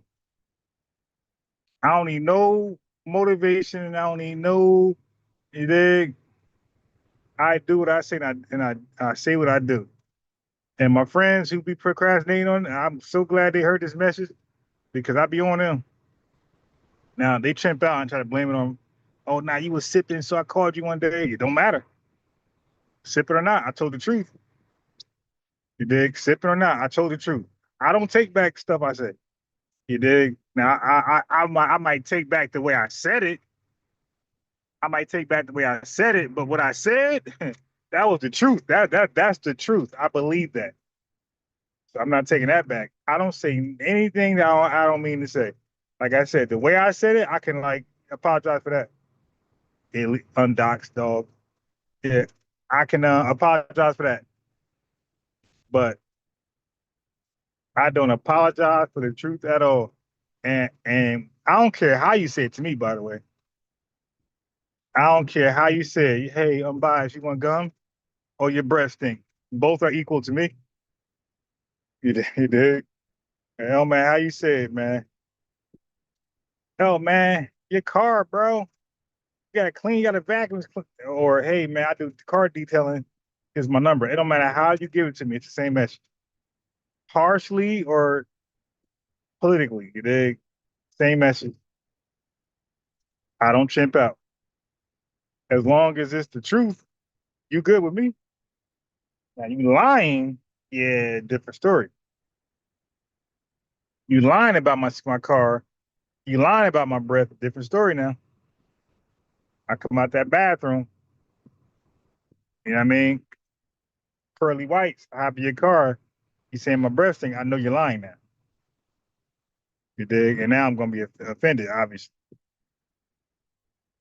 Yeah, so this message is so y'all is not for me. I'm a guy who's all about my purpose. Everything I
That's a lesson. You gotta. There's a life lesson. You learn something from that nigga. Fellas, you dated a woman. You invested in her. You paid that rent. You were tricking off your little money. and found out she had about niggas on the other side of town, man, that was a lesson for you. Now you things that you missed because the signs were there. You just didn't know. You weren't paying attention. Now that person gave you signs to look for to avoid. You understand? When she would step out the room to talk on the phone, or when you would text her and she wouldn't hit back right away. Little signs you learn. So in your next go round, okay, now I've been through this. I'm not going to go through that again. You learn how to screen people a little bit better. You know what I'm saying? So at some point, man, you got to choose your purpose and you got to commit to it. See, a lot of people waste years waiting on absolute certainty. That's not going to happen. People want some kind of supernatural damn announcement, some kind of perfect plan. They want to guarantee that they're not going to fail. Life don't work that way. Sometimes a purpose is discovered. Sometimes a purpose is chosen. Sometimes you learn your purpose from mistakes, ladies and gentlemen. You dig? Sometimes you will learn your purpose coming from a damn mistake. You see? Understand that. You never know if you try certain things. When you see certain voids missing,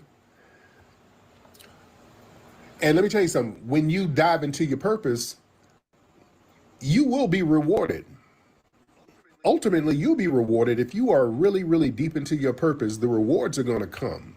Family, listen, before I did Hidden Colors, remember 2008, 2009, we started filming Hidden Colors in 2010. Around 2008, 2009, y'all remember the movies that were out at the time? They had the most negative movies about Black culture. Help, The Blind Side, Precious. Remember those waves of movies that was out at the time? Those movies were destroying our collective self-esteem. Those movies were destroying us collectively. Horrible themed movies where we're just subservient, groveling under white people. And I love TikTok Shop. Yeah, 12 Years a Slave and just all of these groveling ass movies coming out. That was a play on our psyche. At the time, I had networks just throwing money at me because I was just focusing on my relationship books at the time. And they wanted me to do relationship shows. So I had a whole bunch of pilots and different networks throwing at me to do these shows. But I had a purpose. My spirit wasn't right. I couldn't sit up in the Hollywood system and just kind of be quiet with shit like Precious out there. I couldn't. Come on, I gotta say something. And we kept saying, hey man, what are we gonna do to counter this movie? What are we gonna do to counter movies like that? Everybody kept saying we have to counter this with something. We need to do this kind of movie. We need to do that kind of movie. And nobody was stepping up to do anything. I said, well shit, there's a void there. Okay, there's a void that's open. There has to be a counter film to all of this garbage that they're throwing at us in Hollywood. We gotta counter this. But everybody was scared to counter it. You know why? Because if you have the resources to counter that, you think you're gonna be out with the Hollywood system. Because to counter that, you gotta be something radical. Yeah, I remember seeing Precious at the theater. I felt dirty leaving the theater. And I saw the look on Black people's faces. I remember seeing Precious. I actually went to the theater to see that garbage to see what this shit was about. I'd never forget, when I left the movie seeing Precious, the Black people were just looking all down and depressed, but all white people were walking up smiling. I'd never forget that. I saw it in Hollywood. At the Arch, I think at the Dome, at the Dome Theater. I'm like, all the white people were just grinning and shit. I'm like, what the fuck is so, why is that such a feel-good movie? They're like, oh God, life ain't so bad. We're not bad. They were just, we're, God, it's so great to be white. They had that kind of vibe. Yeah, man, I never forget that. That's one of the things that made me say, oh, hell no. Hell no. So I said, look, we're going to do a documentary just going all the way in to counter that.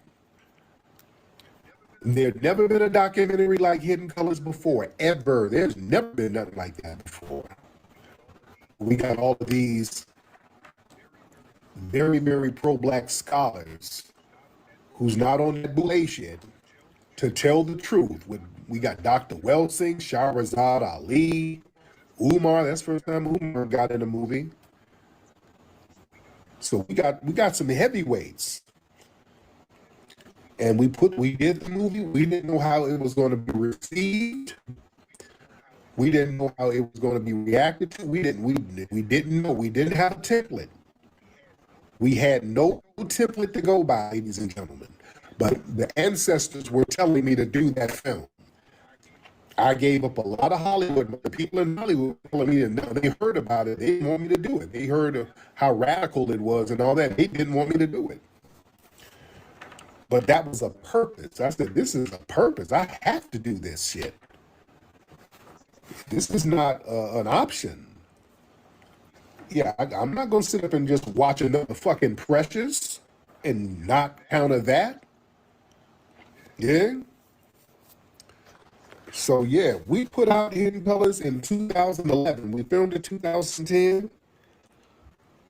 And we said, we're going to go with a gusto.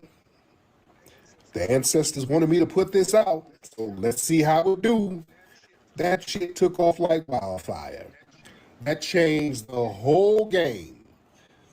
So sometimes you gotta trust your intuition. You gotta trust the ancestors.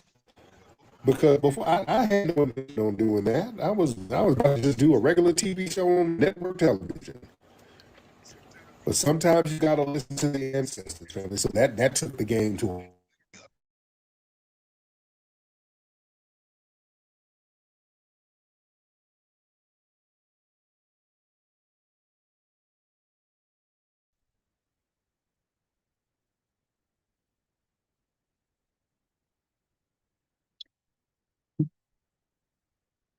Yeah, this phone is crazy, yo. Yeah, my phone, yeah. This phone is crazy, yeah.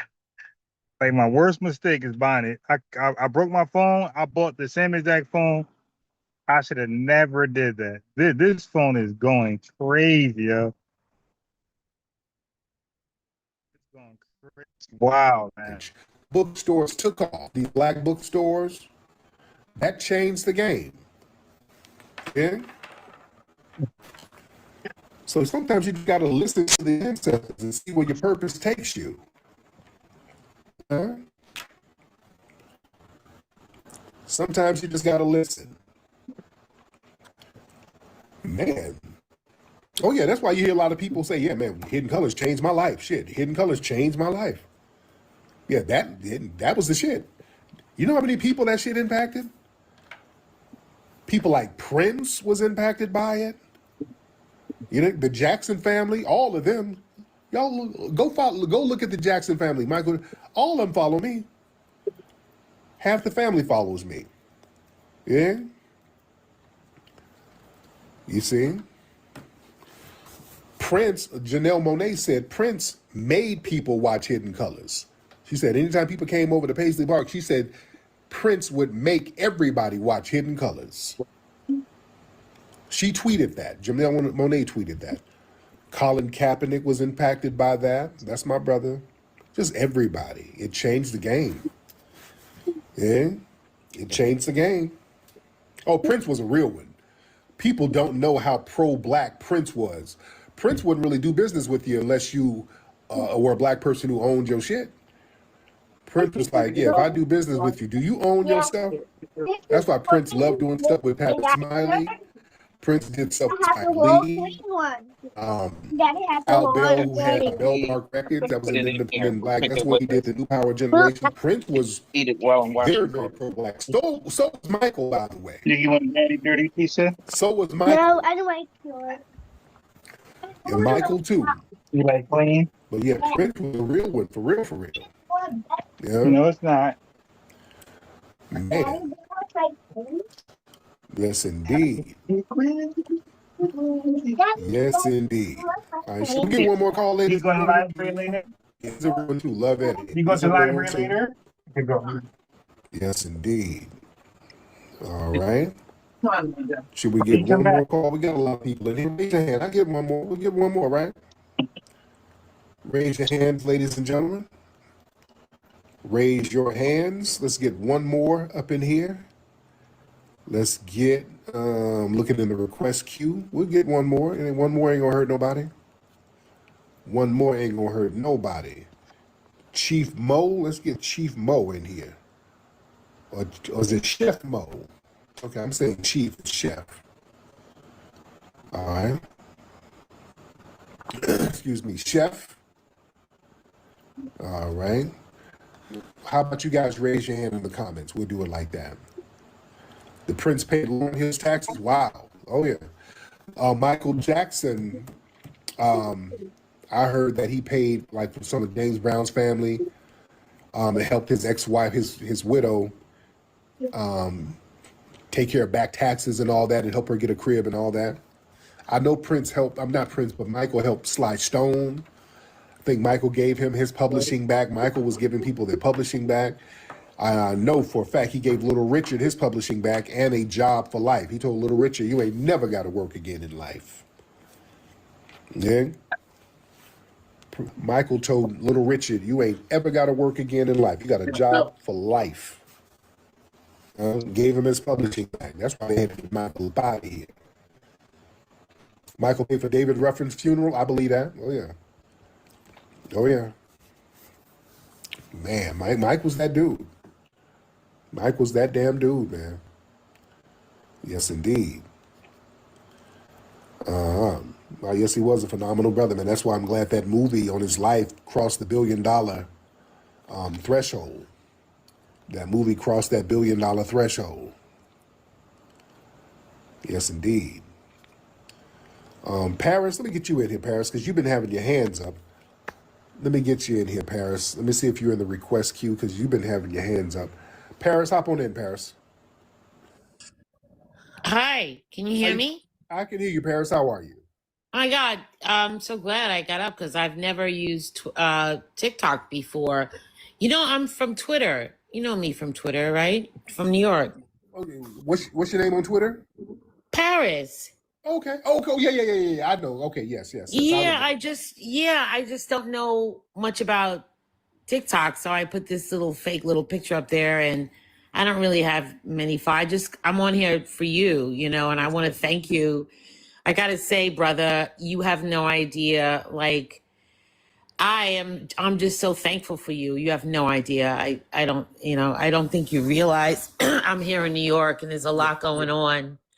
There's a lot going on, and I'm just so thankful that your voice is there. Yes, Does that make sense? And I was listening to one of your recordings the other day. You mentioned Haiti. Yes. And my feelings for Haiti, I know that you have been there, and you mentioned, you talked about the country as well. And I was fortunate enough to have gone there about 3 or 4 times. And when I was a child, you know, my mom's best friend was from Haiti, and that was like back the time that we were talking about. Like, it was after 1965. So we're talking about like the 70s, okay. Right? And, you know, I was fortunate to go with my parents. My mom's best friend would have us over there. My uncle was a big activist here in New York. And he was one of those, he was Pan-African, and I believe to a certain extent, he's passed now. But he was one of the ones who fought for the Haitians to have their rights here in this country. And I was one of the recordings that you did the other day I was listening to, and I heard you mention all of that. Yeah, we fought very hard for these people. you know? Yeah. And I remember going there at a time when Papa Doc Duvalier was, he was the president. You remember? Mhm. And it was one time that we had gone, and Alvin Ailey was there, and they were doing their dance. They had like a show, and I remember as a child specifically, and they were very intimidated by this man. That's what I remember. That's like, our little visuals that I remember. I remember how poor it was, how we would give the kids money. We would throw money down from the hotel window. And yeah, I know you're putting on your music, but whatever. But I just wanted to concur with you that, I just feel like they need to fight with what they have. That's it. Absolutely. Thank you so much, beloved. Thank you, dear. All right. Love you, dear. Their music is hilarious. There you go. Okay, brother. Yeah, who is this big nigga snoring like He this? is knocked out. Brother, you snoring sassy as hell. Okay. No man knocked out, yeah. This big old punk. Why are you snoring like this, brother? He is gone. This nigga dreaming about Christopher Williams. He's dreaming about 90s R&B singers. He's dreaming about other dudes. You snoring aggressively. All right. Bro, roll your big ass over on your side. This dude, he needs one of them strips over his nose. I know you ain't got no woman snoring like that, nigga. That nigga dreaming about a factory of Bucci cats. Good Lord, brother. All right, get up out of here. That's damn ridiculous. Man, come on. This nigga dreaming about low prices on KY jelly. $3 off. Coupons. Walgreens. He's dreaming of all the places he can get some damn lubricants. CVS. Target. Walmart. God damn, brother. Just very aggressive with the snoring, brother. That was funny. His tonsils taken out. Yeah, that was funny, yo. How you doing, Misfit? What's up, y'all? So I wanted to know, have you ever heard Bob Marley's son say something slick about Michael Jackson?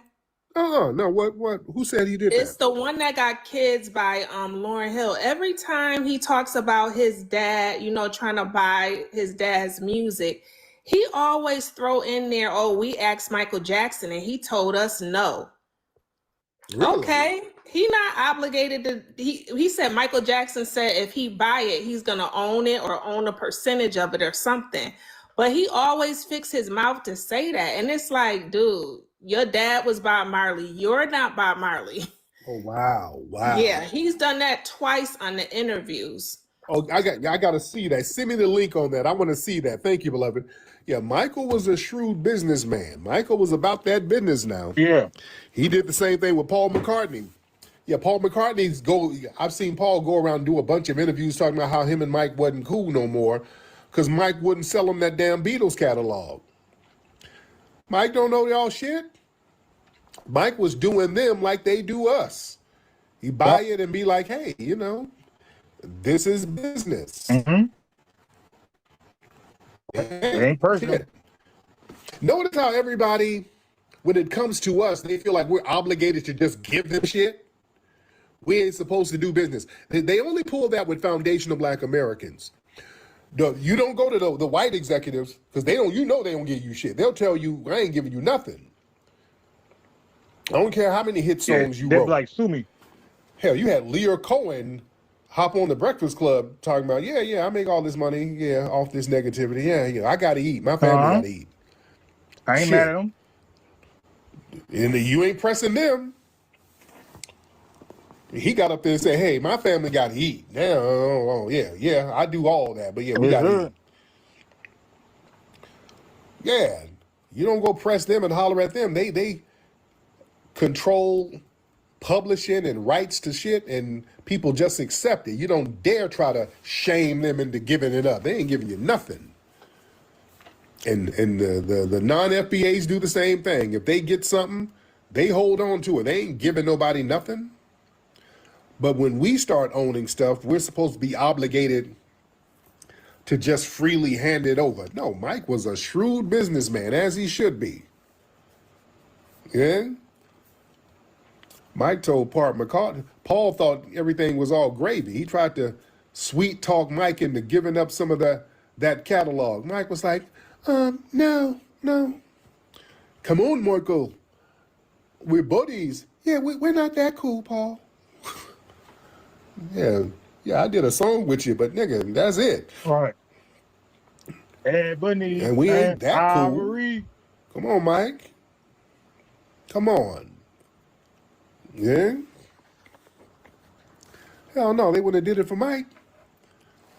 Shit, shout out to Mike. Mike got that publishing and started giving it back to the black people. I love that. They're like, oh, hell no, we got to get him out of here. Yeah? Come on now. Shout out to our FBA brother, Michael. Yeah? Yes, indeed. Let me see. Michael has a HBCU scholarship. Okay.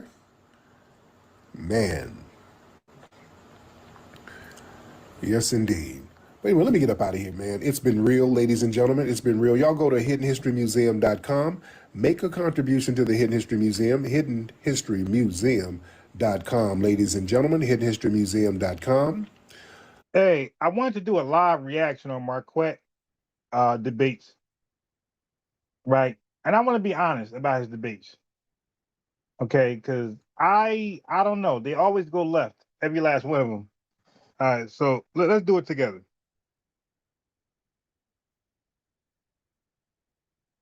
Let's do it together.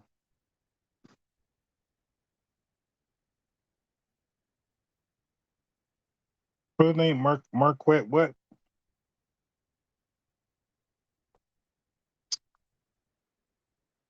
Damn, man. I'm trying to eat and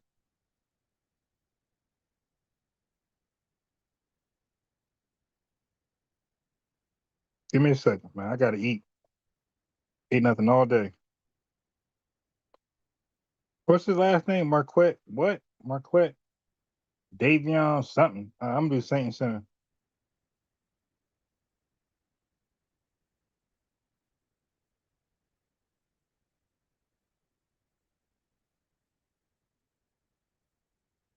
There he is.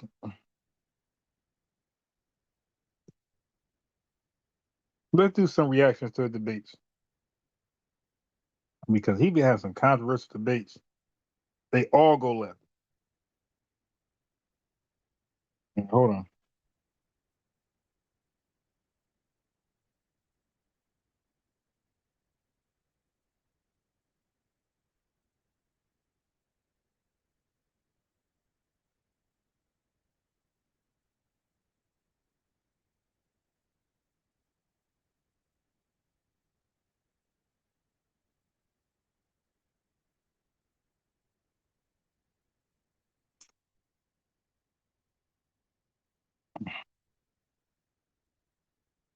All this how to get along, anything with how to get along, all that to me is scamming. To me.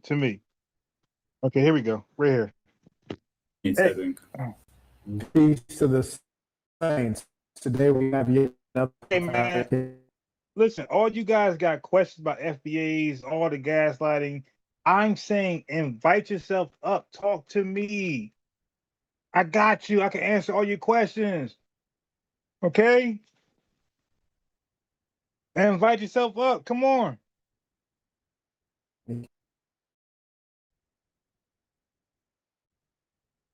Pick up my phone. Bug out.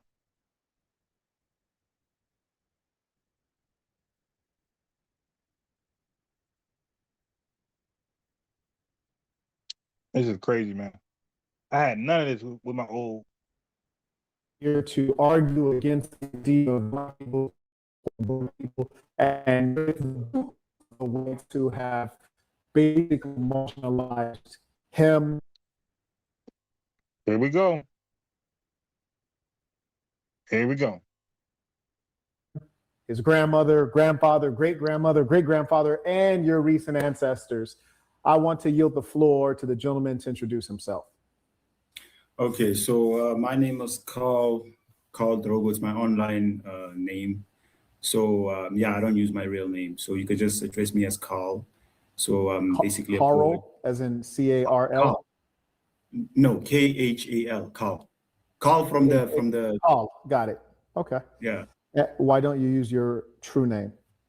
For various reasons. I do a lot of things. Fear. So I don't like using Fear. Right. The simple answer is fear. You don't use your Right. name because of He fear. is 100% correct. So far, we're starting off good. He's 100% correct. You're not using your name because of just that's good. Follow up. I like it. If you understand yourself and you understand human nature, one of the things that drive your behavior, it's fear. You Right. don't use your name because of fear. I use my true name because I'm fearless and I'm a man. Me too. Fair I get enough. my Facebook Now, name, everything. Look me up. But all these weirdos online in these spaces, you know nothing about. And you're supporting them, it's Cash Apping, they know nothing about their background. All you know is that they're FBA and they have a platform. That's it. No background check, no nothing. Yeah. All right. That's why I'm me. Please tell the folks why you are here. Okay, I'm here because I've heard a lot of your statements about South Africans, and I disagree with almost all of them. With regards to A lot of us disagreement.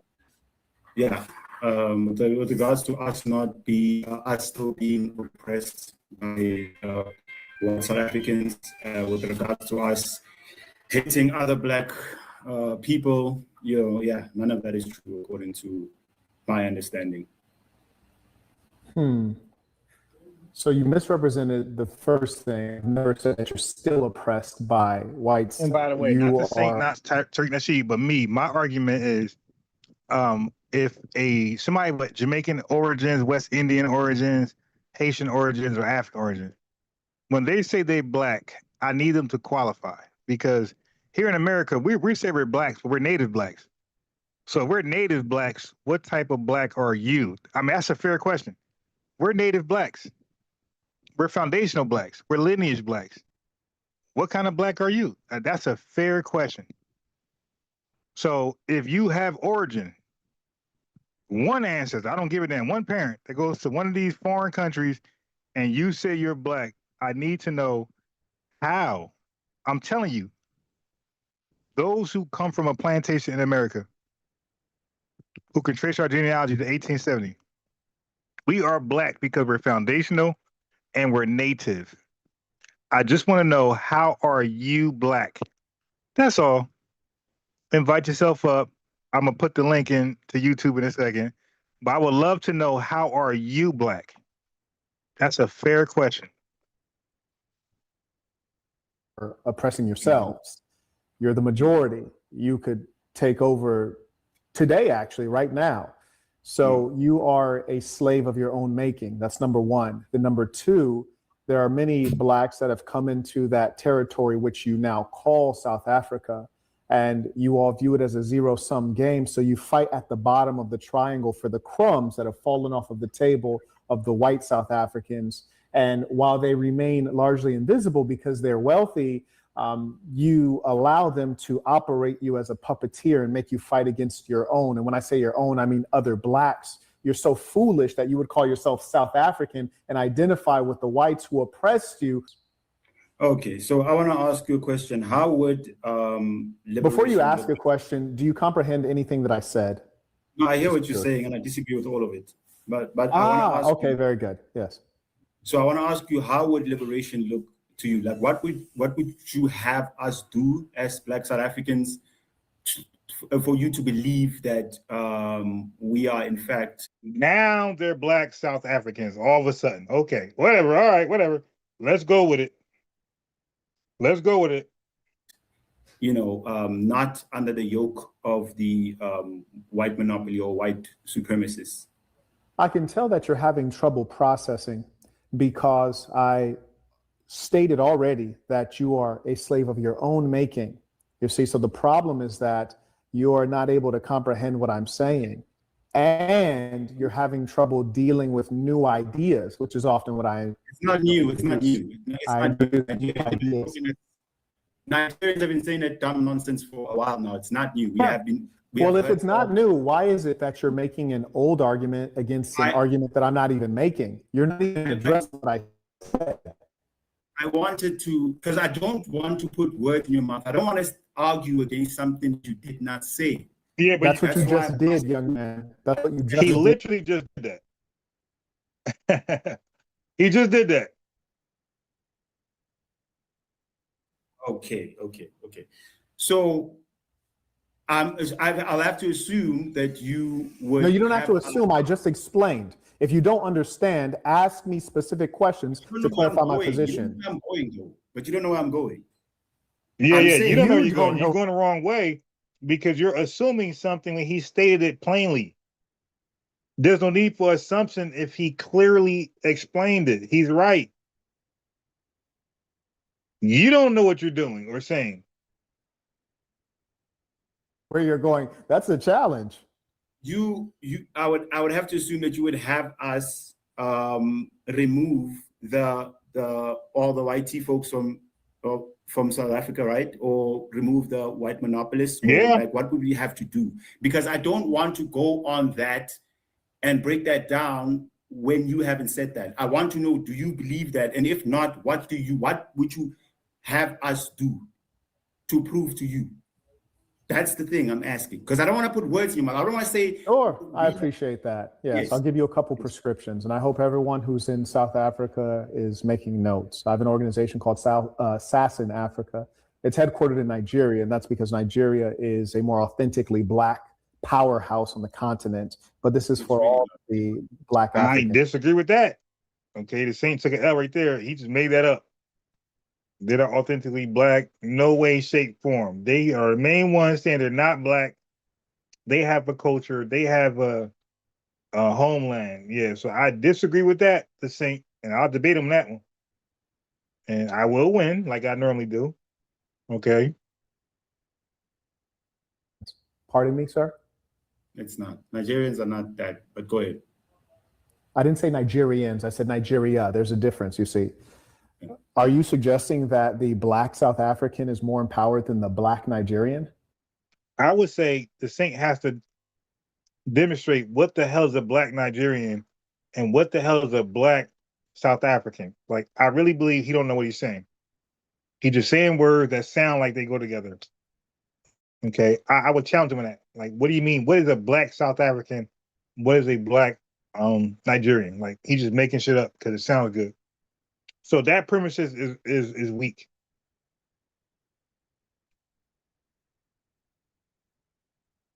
$100%. Oh, this is fascinating. Okay.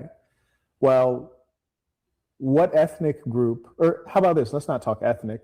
And mind you, I'm a foundational Black American, so I don't have a dog in the fight. I'm just dealing with the realities of things. You're an emotional character, so let's see if we can bring you over to reason. My question to you. What group per capita has the most money in South Africa? Nigerians. Per capita, the racial group. Well, the biggest middle class is Black people. What the hell is Black people, family? They're using Black people incorrectly. When you use it like that, you're talking about Black Americans. They got to stick to using Black as an adjective. They cannot use Black as a proper noun. If they do, they're talking about us. And we don't live in South Africa. So he just lied too. Both of them are just throwing Black around without a care. Stop right there. Just answer the question I'm asking you. Just answer the question I'm asking you. Just answer the question I'm asking you. I'm answering. I don't want to question. hear a long. I don't want to hear a lie. The lies are long. Listen, you said Just you went answer to the Cape question Town. I asked you. Said you went to Cape Town. Did you see the poor white people in Cape Town begging for money? Young Did man, you see them? answer the I'm question that I asked you. You asked me. I'm You're saying lying. You're lying. I only ask you questions I know the answer to. Answer what I asked you. Now, if we're talking, you're saying per capita. If we're talking about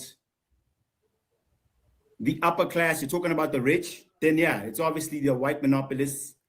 If we're talking about middle class, do you know what per capita means? You don't even know what I'm asking you. There's no need to break it down. It's a simple question, you fool.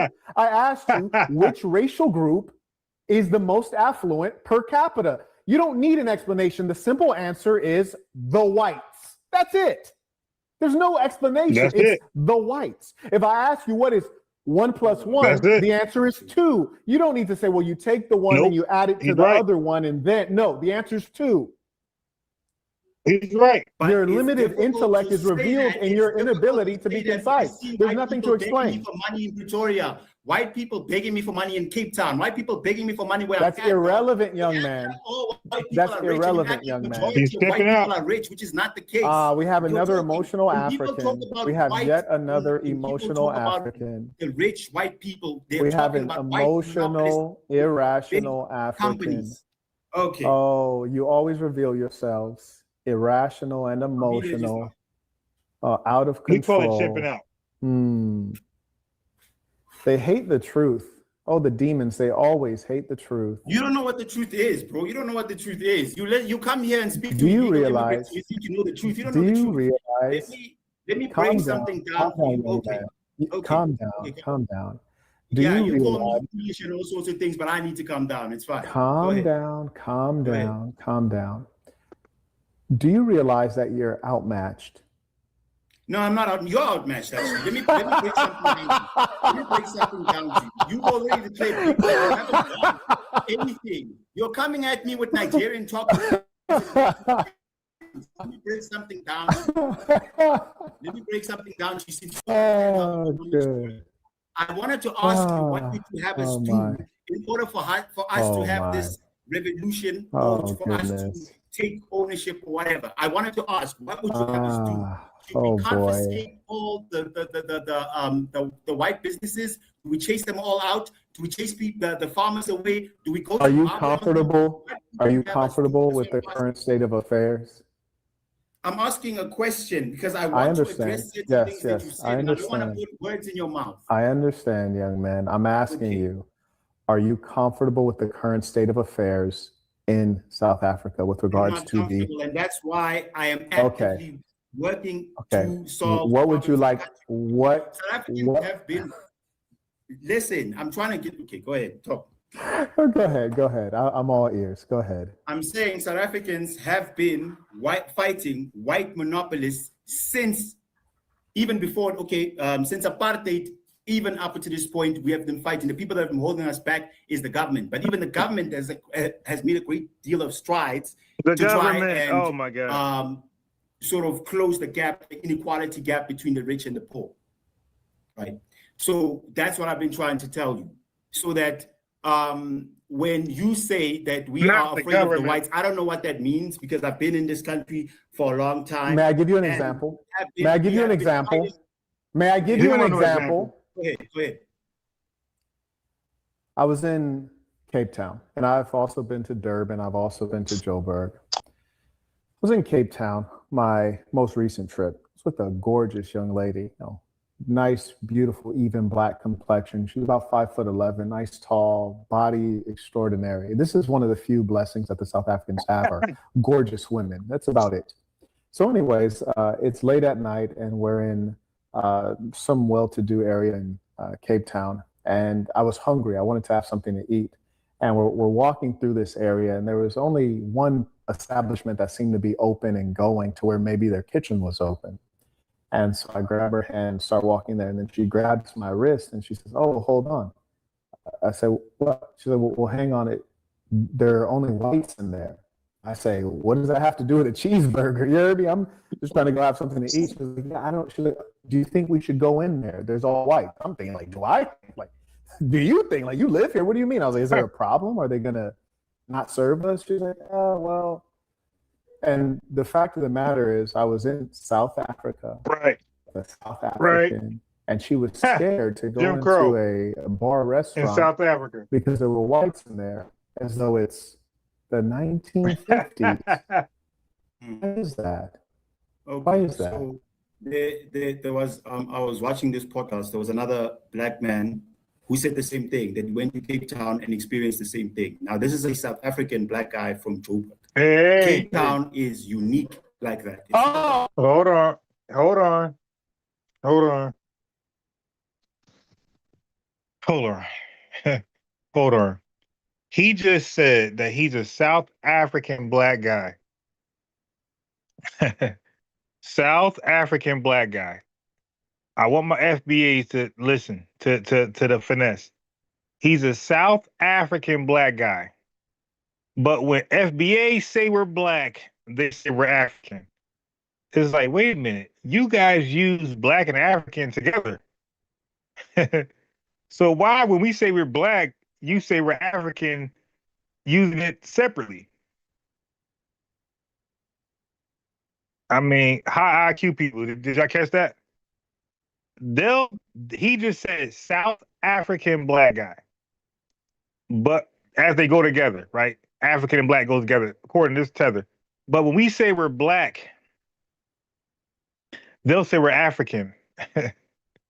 It's like, wait a minute. I thought one goes with the other. So if you're saying you're African, you're saying you're black. If you're saying you're black, you're saying you're African. That's their logic. That's not ours. I ain't African at all. That's their logic. But I'm telling you, man, these guys are remedial, and you just got to point out in real conversations. And a lot of FBs can't do it. I got you. I'm the answer. So I invite all of them to call in. You dig? Anybody who has questions about FBA, disagree, we're xenophobic, call in. I got you.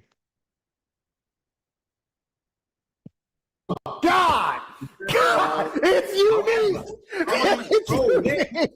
It's not in South Africa. Let me talk, bro. Come on, bro. No, go ahead. Go ahead. No, go ahead, bro. Go ahead, my boy. Go ahead, my boy. Go ahead. Okay, go ahead, bro. This is your channel. No, go ahead. I'm listening to you. I'm listening to you. Go ahead. Go ahead, bro. I'm listening to you. Go ahead, dude. Go ahead and talk. What I'm saying is that is unique to Cape Town, but I'm not justifying it. There are already people, organizations that are trying to solve the situation in Cape Town. I don't live in Cape Town. I don't know what the situation is there. But people who are outside of Cape Town can be easily recognizable because they act exactly the way you act. They go everywhere because they don't experience racism in other areas. So Cape Town is a unique. It's unique like that. But a lot of black people who are not from Cape Town don't understand the situation either. Now, all of a sudden, they're black. All of a sudden, black means African, right? That's my point. All of a sudden, black means African until we say we're black. Then they got to tell us we're African. It's like, wait a minute. According to y'all, don't black means African? So when FBA say we're black, to you, aren't we saying we're African to you? So then why you got to tell us we're African? That's because black does not mean African. That's for the people with IQs. All right, low IQ, third world countries, they ain't gonna get it. I ain't mad at you. Tupac. There's a lot of areas in South Africa where there's also that kind of. Do you mind if we dig in a little bit? Okay, go ahead. So South Africa has a couple premier cities. I'd say the leading one is Cape Town. Can we agree there? Yes. Yes, we can. So you're telling me that in the premier city in South Africa, you're still operating under an apartheid mentality, and that's okay with you? Who runs Cape That's Town? okay with you. Don't ask me a question when I'm asking you a question. Right. It's not okay with me. But who runs Cape Okay. Town? So, but real quick, you almost Who runs forgot the Cape Town? original. 1 second, young man. You forgot the original question. You lied earlier, and you What did I said, say? "Who's no? Stop it." You What did I said, say? "Who's scared of whites?" We're not scared of Right. whites. Scared And of then whites, yeah, I'm not hold on scared 1 of second, young man. Hold on 1 second, young man. And then I gave you an example, and then all of a sudden you try to excuse it and say, "Oh, Cape Town is different. Cape Right. Town's unique." Is It Cape is Town unique. not South It is- Africa? He Wait, missed, one he second. missed it. Is Cape Town not South Africa? missed it. Cape Town is South Africa. It Was is I South with a South African woman? Yes, I was. And I've told this story before. I didn't tell this story just when I was in a debate with you. I told this story many years ago, and I'll tell you why. Because I have employees in South Africa. I've been to South Africa many times, and I've traveled South Africa more than most South Africans, probably including you. I put more money into South Africa. And in addition to that, there was a time I was in South Africa in Cape Town, and I'm referencing Cape Town because this is where your problem is the worst, but it's the most important city in your country Not the aside worst, from it's the only Joburg. place. Hold on, young man. It's the most important city in your country aside from Joburg. I was going to a restaurant in Cape Town, and I've also told this story before, and people witnessed this one. I was going to a restaurant. I walk in, and the hostess tells me that they're not serving. That's strange because there are people eating a little after lunchtime would have started. There's empty tables. How are you not serving? She says, "Oh, we're not serving now." I notice all of the patrons are white and all of the servants are black. And then I thought, "Oh, gee." I said, "So you're like, help me understand what's going on here. It's a Those restaurant. black servants I'm are here to." illegals. It's by the all way. right. Those black servants are Why are illegals. you interrupting me? in Why South are you Africa. interrupting me? Why are you I'm- interrupting me? I was just Silence. making that point. Silence. Continue. Go ahead. Thank you. I was making a Be quiet. So, make a point while I'm talking. okay, fine. Go ahead. Wow. So I ask her, "Oh, can you help me understand?" And she says, "Don't be that guy. Don't be that guy." I think what she meant was, don't be that Or troublemaker. N-word who thinks that you Or can sit and dine with white people. in don't be Cape Town. divisive, like a Because you Tesla might think this is Africa, but really, this is the land of the whites because we control here, N-word. You see, I've observed several instances. And then right after that, I left that restaurant, went to another restaurant, and I noticed that there were two women who were, I believe you guys call them coloreds. In America, we call them blacks, but you guys No, call we them don't. coloreds. We And don't I call them also black. believe that they were No, LGBTQ, no, no, no, no, which no, is no, also no, no, no. very prevalent in your country. Let me correct Marquette. We don't call them blacks. We call them Africans, my guy. We call them Africans. We don't call them blacks. Yeah, I gotta talk to Marquette and I gotta talk to Tariq Nasheed. I gotta educate both, update their talking points, both of them. We don't call them blacks. We call them what they call themselves. We call them Africans, specifically South Africans. Okay, that's good enough for us. And so I asked him, I said, "Hey, I was just at a restaurant over there, and I wanted to be seated for lunch, and they told me that they weren't serving, but there were tons of people eating." And the two women, one of them says, "Well, welcome to Cape Town." I was like, "Tell me more." She's like, "Welcome to Cape Town." She was like, "Yeah, apartheid was a real thing, still going on here." I was like, "Ah, okay." Cape Town, yes. So here's my point about people like you. The reason that the problem persists is because you're an apologist. You make an I'm excuse not an as apologist. though I said Cape Town is unique. It's not the rest of the country. I don't know why blacks in Cape Town are They're not not- revolting against this. However, Just because they're not blacks. Blacks revolt. These are Africans. They're not blacks. Because blacks would have said something and put belt to ass. These are Africans. These are not blacks. Blacks got power. Okay? Make no mistake. Blacks got power. That don't happen around blacks. are they South The political Africans? party that runs Cape Town is a white political party, and they they South are trying to Africans? bring them down. The black South Africans and the coloreds Oh, are actually my trying to bring them goodness. down. But I don't know if I was. Now they're black South Africans. Since Donald Trump inauguration, now they are black South Africans. When Biden was in office, they were just South Africans. Donald Trump in office, now they're black South. Stop the damn games, man.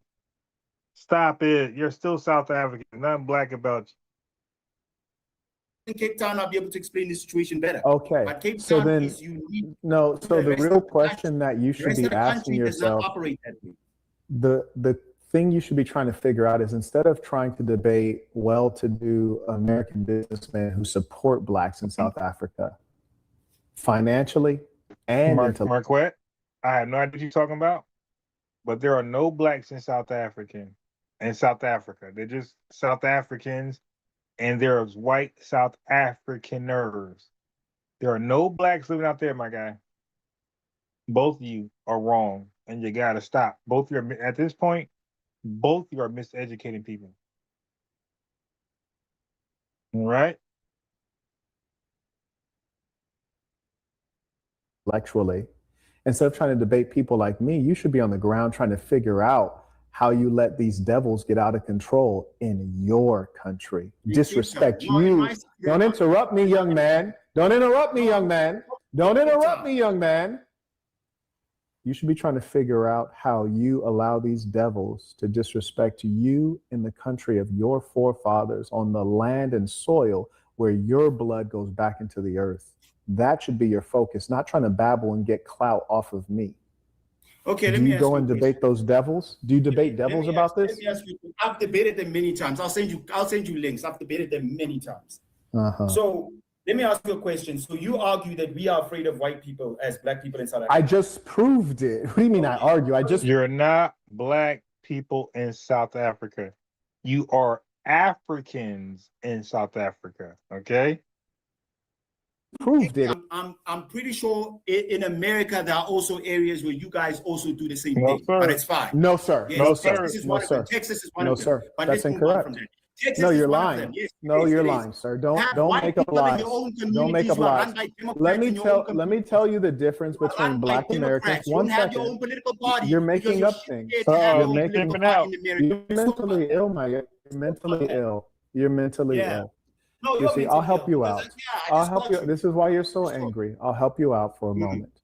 You see, we live in a republic. A republic is a majority rule system. The foundational black American, the foundational black American is 10% of the population. 13. As a 10% of the population, you really can't dominate a majority rule system. So to compare the foundational black American to the may I complete a sentence? May I complete a sentence? May I complete a sentence? Man, thank you. Very wild, raw African. Very wild, raw, savage. You're behaving like. So the question for you is not, why is it that a minority, which is a weak position, why is a minority behaving like a minority? The question for you is, why is the big, strong population of the blacks in South Africa who are black, they're on their African, own. my guy. Black and African are not interchangeable words at all. Just Google it. Google it. Google it. Land. You're on your own land. And B, you have overwhelming numerical superiority, which means stop it, young man. You're lying. You're lying. Stop talking. Calm down. Calm down, savage. You have overwhelming numerical superiority in your country. So you have all of the powers that are needed to rearrange society immediately. So you'd be a fool to compare, I'm in the hells of North America, held captive in a settler colonial state. You are on the land of your forefathers. I am a 10% minority. You are a 90% majority. So to compare the two only reveals how foolish you are and how much you're scrounging to find an argument. You are the majority in your community, and the Democrats run your community.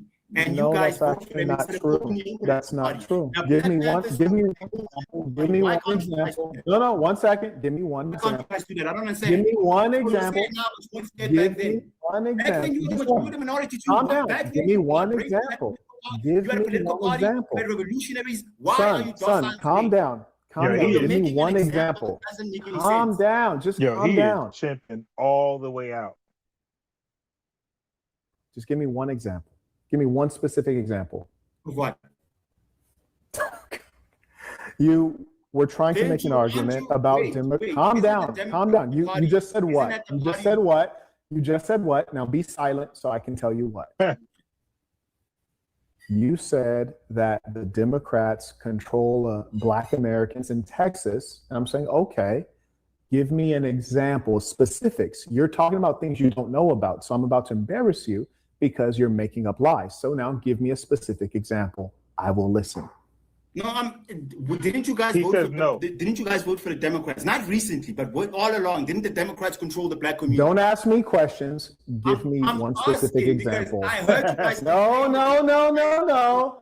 Give me one answer. You just made an argument. Give me one specific example. You made a terrible argument because. No. Let's stick with what you were saying. Stop running, young man. You said that the Democrats in Texas were controlling the Black minority. What is the specific example you're referring to? The Black minority. White. Correct. I didn't say okay, fine. I said the yes, you did. You're lying now. Now you're lying. Give me a specific. That's what I said. Give me a specific example. When you guys were voting Democrats, why didn't you guys, even to this day, why don't you guys open your own political party? Because I checked the Constitution of America, and you guys can. The Black Panthers did it. They were brave. They were fighting the system. They did not open a political party. You don't have much understanding. So that's why you're scared, because you're in a minority. That's why you're scared to fight, because you're in a minority. And I'm saying you have a sad ailment where you do not realize that you are very intellectually incapable. It's not even worth talking to someone like you because you're illogical. Because you're losing. It's impossible to lose to someone like you. You are the majority in your communities. Calm down. Calm down. Why don't you have a political party in your communities to help? You don't understand American government. Why? You don't understand American government. Just calm down. You sound foolish. You sound foolish. You don't understand American government. So for those who get mad and me using the word chimping out, you're chimping out. Chimping out is a verb. It's not ethnic based. It's an action like tether. Okay, it's an action like white tea supremacists. Chipping out is an action. It's a primitive, simian, degenerate action. Chud the Builder is the mascot of chimping out. Okay?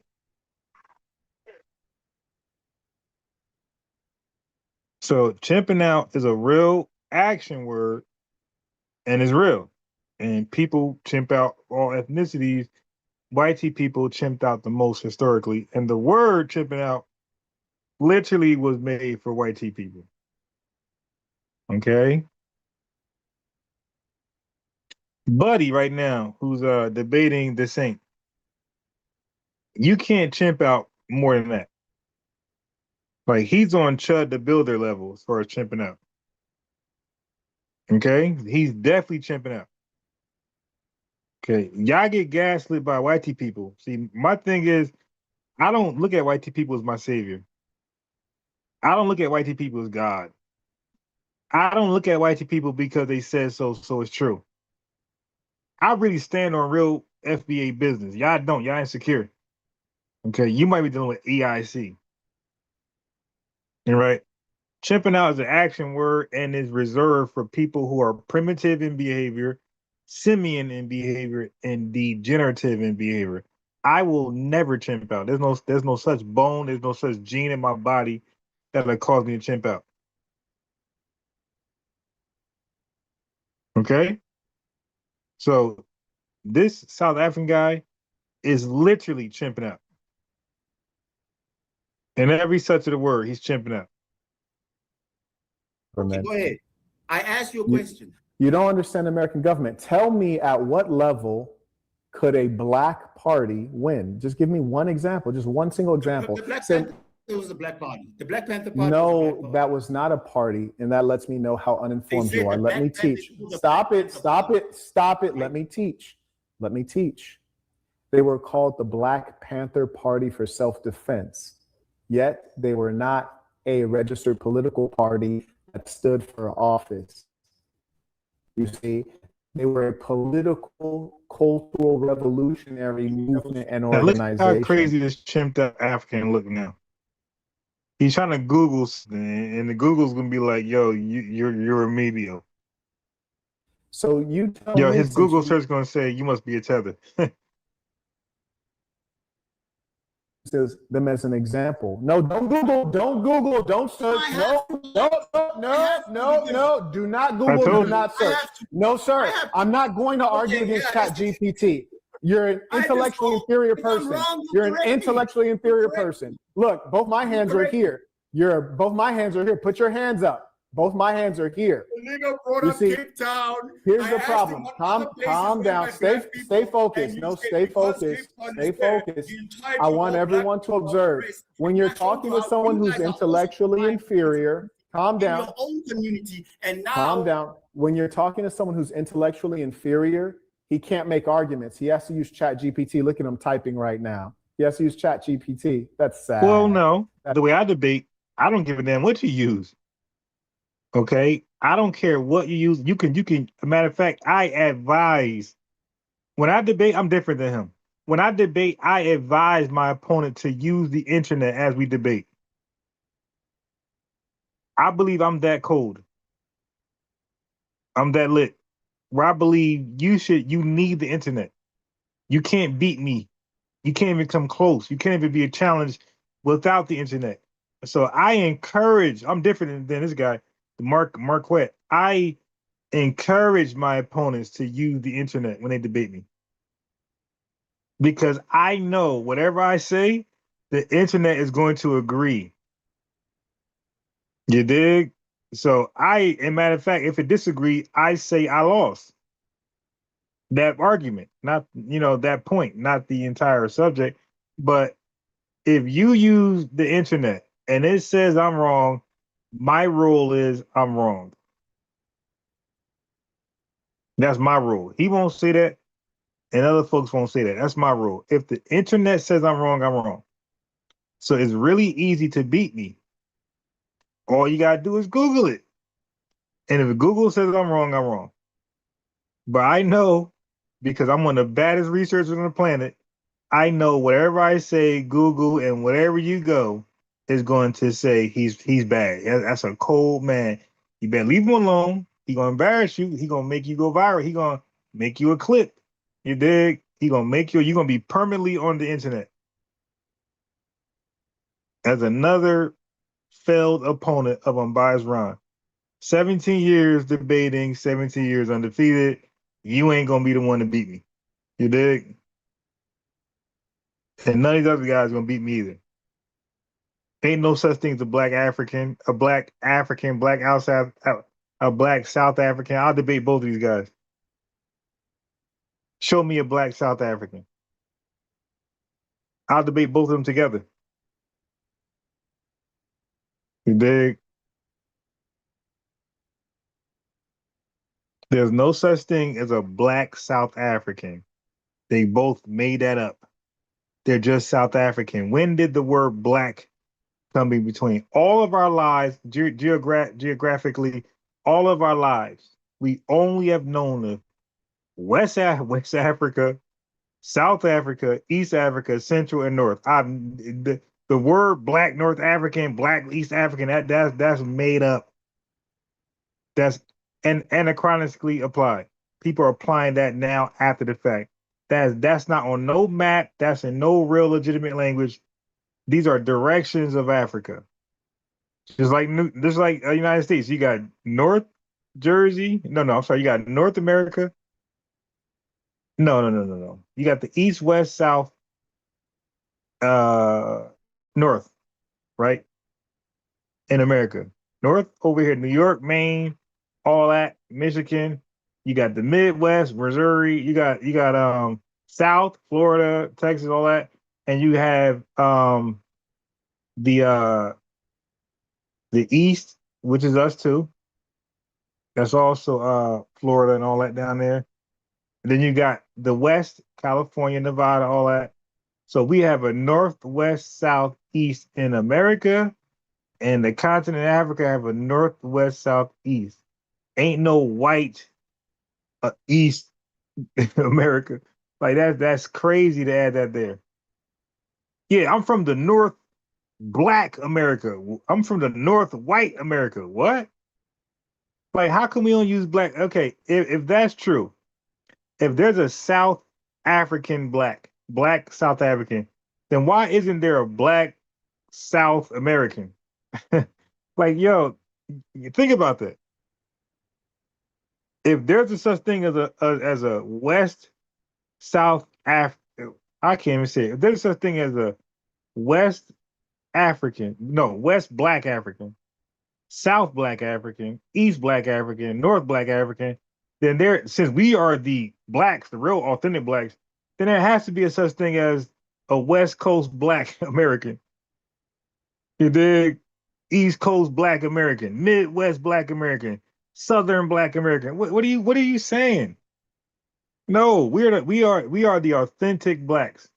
There's no such thing as a down south Black American. No, we're all just Black American. That's it. Regardless of the direction of the country you live in.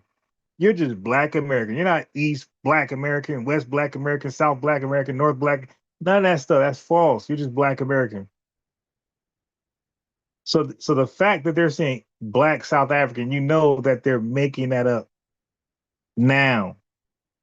Since Donald Trump's in office, now everybody's Black. Everybody who we agreed and they agreed they were not Black, all of a sudden they're Black. And I don't like it. I'm saying, be real.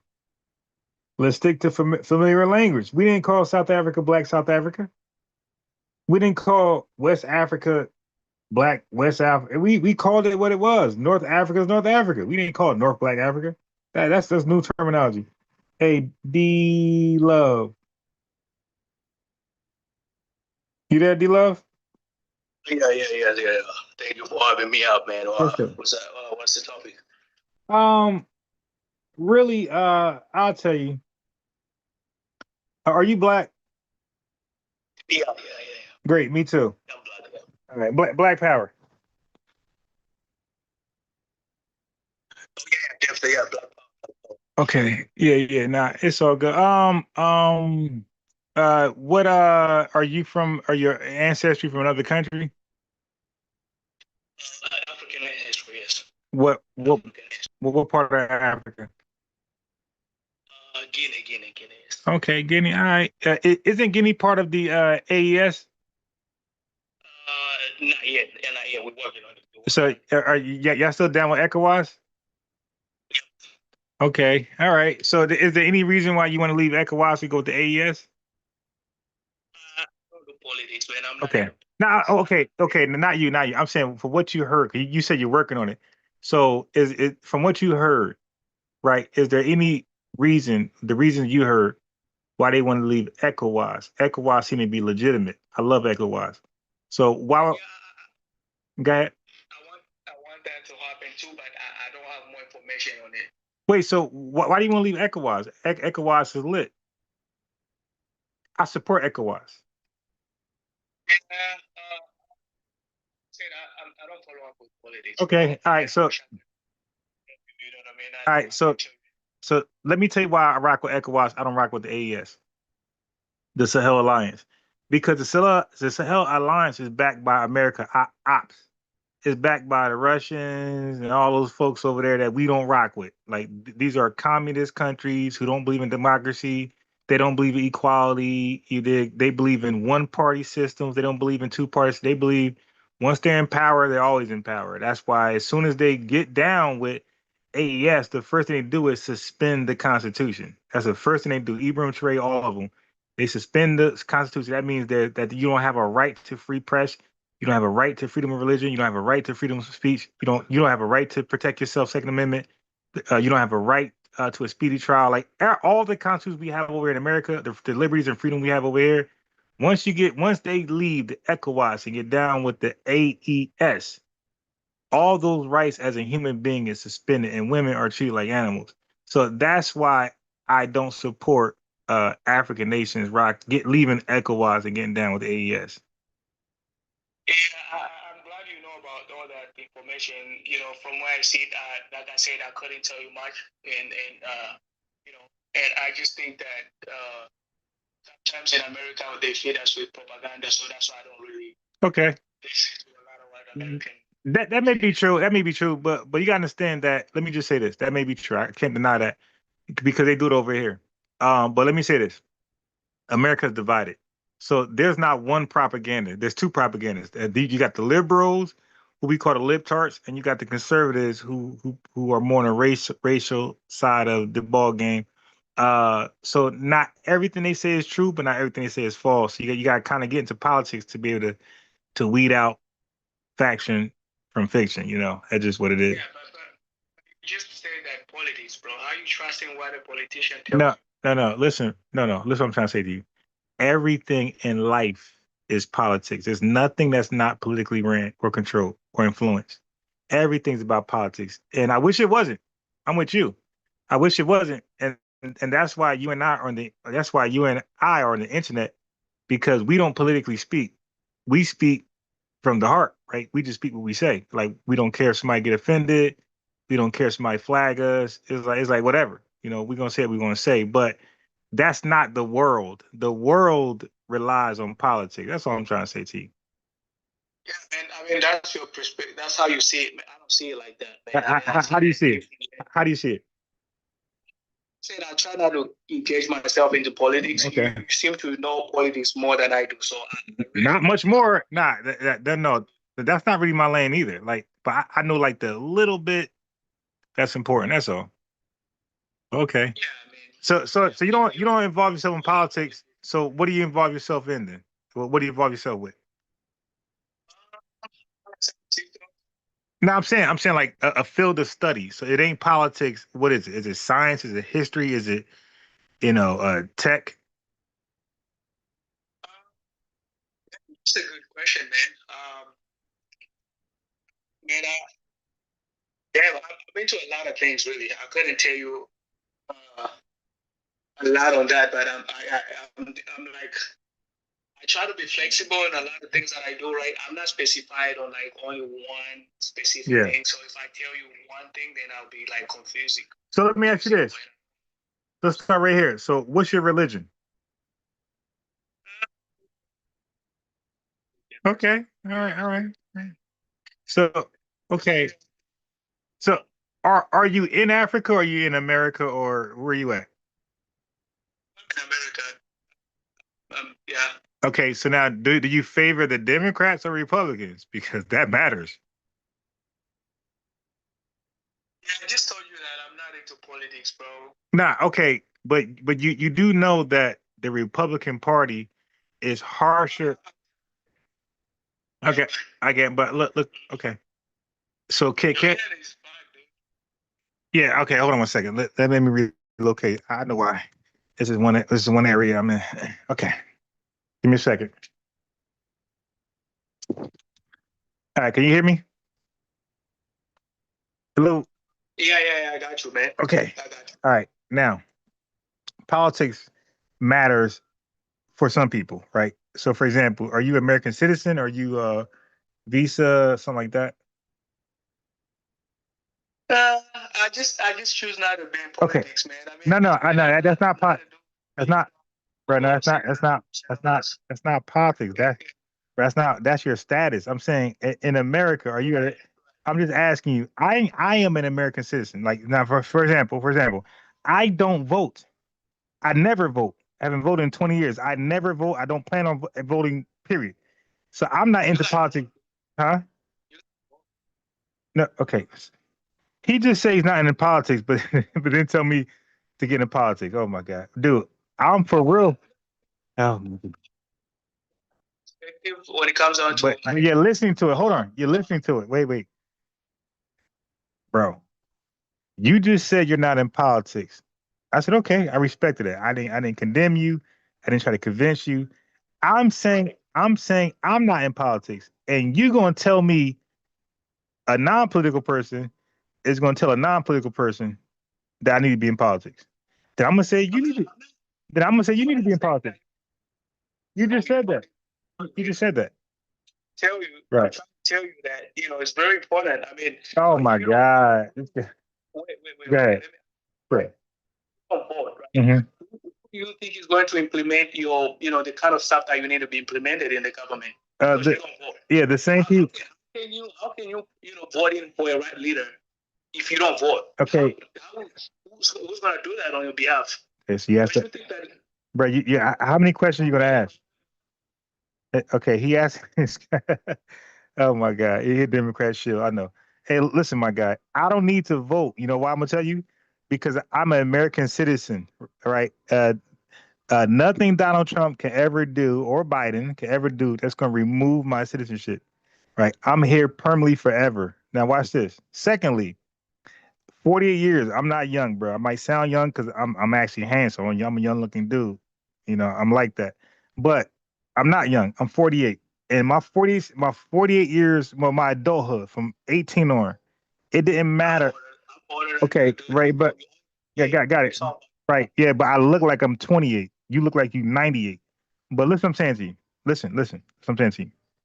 I'm making a bigger point. I'm saying this. I'm saying that no matter who was in office, Republican or Democrat. My entire bro. You just said I got that. All right, you know what? All right, I'm good. All right, hey, yeah, I got you. I'm gonna get you out of here. This guy say he don't do politics, but he just said I need to vote because it's important. Okay, yeah, okay, okay. All right, he don't do politics now. Family, that is the literal definition of gaslighting. The dude sat there and said he does not vote. He's not in politics. I disclosed I'm not in politics. The day he told me I need to vote, it's important. That advice, my guy, means you're in politics. But family, that's why I say the IQ thing. I'm telling you, man, the IQ thing. Certain people you talk to, you gotta know. You gotta know. You gotta know when to end it. And I'm getting better at that. I'm getting better at knowing when to end the conversation. I'm getting a lot better at that. Ending in respect. I didn't disrespect him. I didn't cuss him out. I just disconnected from him. The guy told me he's not into politics over and over and over. I go to say I'm not into politics, and then the non-political guy tell me that I need to be in politics because it's important. Oh my God. So then I go to explain why no, not for Black Americans. It don't matter who's in the office. I was going to explain to the guy, the foreigner, that all of my American life, all of my 14th American citizen, the legal way life, that no matter who was in office, my life pretty much was the same. Like there was no direct impact. And if there was any impact that I had to confess to, I gotta say financially, I've always done better with a Republican president. Okay. Specifically Donald Trump. Okay. So I'm gonna say that one more time. If you're gonna push me, to pick a political side, right? At least for president, I gotta say, my best financial life in this country as an adult has been under the Trump administration. First one, living the best life of my life. And now I'm headed toward that way again. Okay, so if I had to pick a party to be president, if I had to vote, I would do Republican because the best financial success I ever had was under Republican, but specifically Trump. This is why I'm hoping who was that? FDR. Hoping he'd do a third. There was a president, FDR, that did three terms. So it's not the so-called code is to do two. But y'all do know there was a president who did 3 terms, right? Okay, just let you know I ain't saying Trump gonna be the one, but I'm just saying that happened already. So it's not a realm of impossibility for Trump to do a third term. It seems unlikely, but it's not impossible because that was already done. Okay.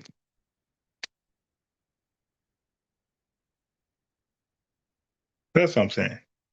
But if you're going to be non-political, then stay non-political. Don't advise me to be political when you're non-political. That was like that was the epitome of being a tether, undermining me. Well, I'm trying to explain why I don't vote, like because it don't impact me directly. But financially, I mean, the reason why I ain't say the reason, because it could be a coincidence. That's why I don't vote still, because I'm like, yeah, Trump in office twice, and both times I'm doing very well, or I'm getting become very well uh financially. That could be a coincidence. So for me, I know that what's the old saying? Uh, I forgot my own term, but my own phrase. It'll come back. It'll come back. But I do know coincidences ain't a fact. That's all I'm gonna say. So that's why I don't go there. I just leave it alone. Say I don't vote. I never vote. Okay. You're not. First of all, I'm not gonna be in a long line. You can say goodbye. I'm never gonna be in a long line. So the fact that there's long lines is enough to discourage me from voting. Okay. The fact that there's a long line, that's enough for me not to vote. I don't do good in long lines. Not in clubs, not in movies, not in motor vehicle. You know how it is on the East Coast. If something caused me to look at this phone. Yo, this phone is wild, yo. This phone, the backup phone, the one I'm on TikTok with, this one is wild, man. This phone literally chimps out. Literally.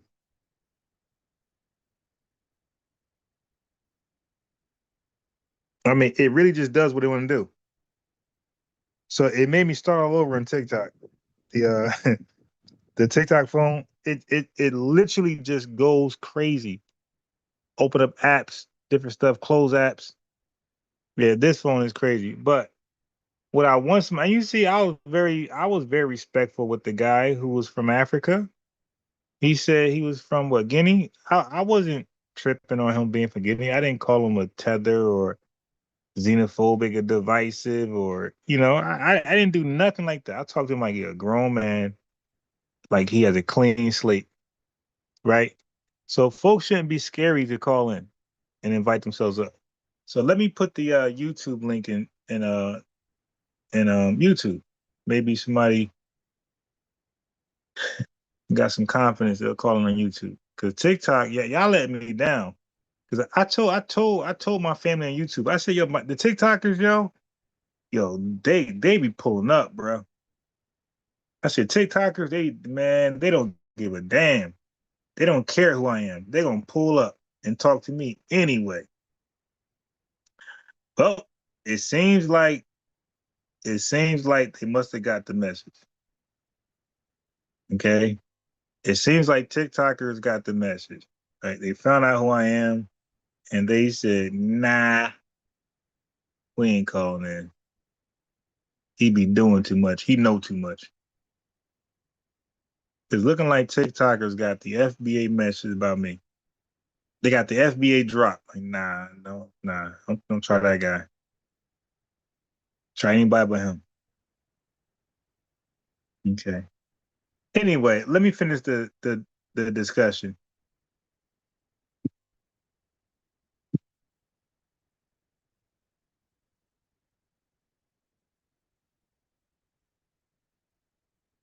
So that's where it's at.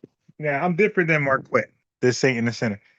I advise my opponents to use the internet, use ChatGPT, and the answer I'm going to consider highly. Right, I'm different because I think my research is on another level. That whatever you research will not debunk me. So and so why? So call in. So just on that, just on that, YouTube, TikTok, call in. I'm saying I will allow you to use ChatGPT, Grok, or whatever, and Gemini, and I will allow you to use that versus me. And if it disagrees with me, you win. Simple as that. It depends what you typed in. Because if you typed in what revenue typed in, nah. We gotta modify that question. Revenue said some crazy stuff. Revenue told Revenue told Grok that I was wrong and misrepresented my interview, my message. He lied on me. So of course Grok responded to the lie. Say, no, revenue. That's not how that works, my guy. You gotta tell Grok my real argument. And when we read the thread live, his own internet search said I beat him. It says out of 10, I got an 8.5. He got like a 5. Okay, from his own research, from his own he put our debate into Grok and had Grok judge our debate. Grok said I got an 8.5, he got like a 5.5. Grok said I won easily. Okay, that's why I don't mind. I'm different than the same. I'm different than most people. I will allow you to use all of the internet search engines, and you still can't beat me.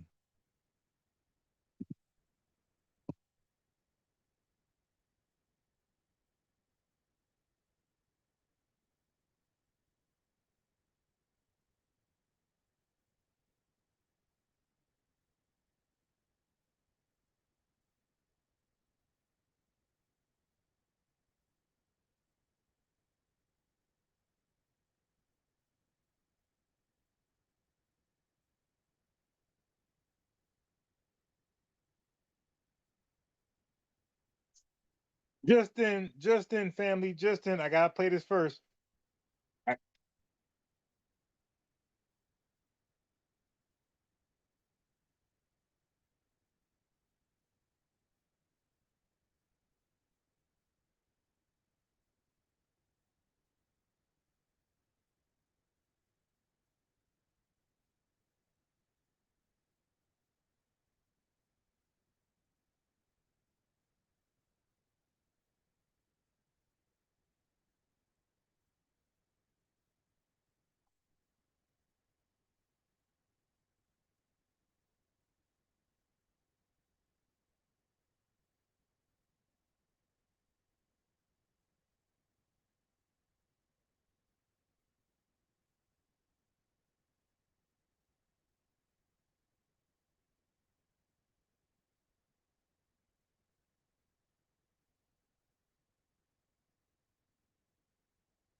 There's no such thing as a genetic black tribe.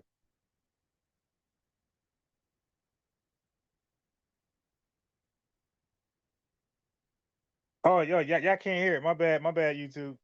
My screen not sharing. My bad. I have no idea how that was the problem. Hold on. You can't hear. Only TikTok can hear. Hold on. My fault. My screen was not sharing. Yeah, man, the TikTokers, I done ran the TikTokers off, man. Damn. I'm a bad man. There's a mixture through history. We know. I know. I look at myself. I can tell that I have Native American.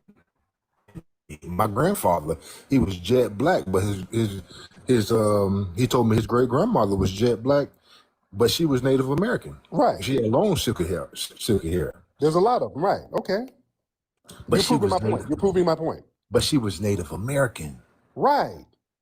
You're proving my point. She wasn't black. You just said she was jet black. She wasn't jet. She was dark. Okay, now you're changing it up. You're proving my point, sir. Yes. She wasn't. You are. I know, dude. I grew. Listen, sir. I grew up in Alabama. I ain't say nothing about Africa. I didn't say Africa. There were Native Americans, and I've seen them with my own eyes, all in Alabama. Pure Native Americans, jet damn black, sir. I've seen them. Dark. Okay. I'm talking about black as a shoe. I mean black, dark black. Right. Full Native American. You hear the colors, you know the history, but we can't distort the history. What's distorting the history? And you're proving what I'm saying, sir. Listen, all over the planet, we know that there are indigenous dark-skinned people. Right, who they would call negritos. We know that. I'm not getting into Elijah Muhammad, nothing like that. No fantasy knowledge of self. But there are dark feet, people from Fiji that's dark. I've been there. I've seen them. I know. They're the original Asians, Chinese. Look look exactly like an African tribe. Right. You're proving my point. Yeah, this guy's always playing. I remember why I stopped the screen share. I wanted to like put the link in the chat. I see Abdul's there. Damn, man. My ADD kicked in, man. I got ADD. I don't have ADHD. There's a big difference. All right, hold on. Yo, I'm so glad I changed my name. Yo, there's now a new Black News and Update channel. Oh my God. Yo, this is family. That is the ancestors. Some of y'all got mad at me changed my name, but that was like the perfect thing to do. Yeah, there's a channel right now called FBA News and Updates. The same exact name, logo similar. I got the red, white, and blue. Yeah, it's wild. I'm so glad I changed my name. Like that was the ancestor that said change your name. There's a guy out there because I'm out here on big platforms shouting out my name, FBA News and Updates. There's a guy with no views, got the same name as me. Like, oh my God. You dig? And this is a new channel. This ain't something old. So they literally like cosplaying me.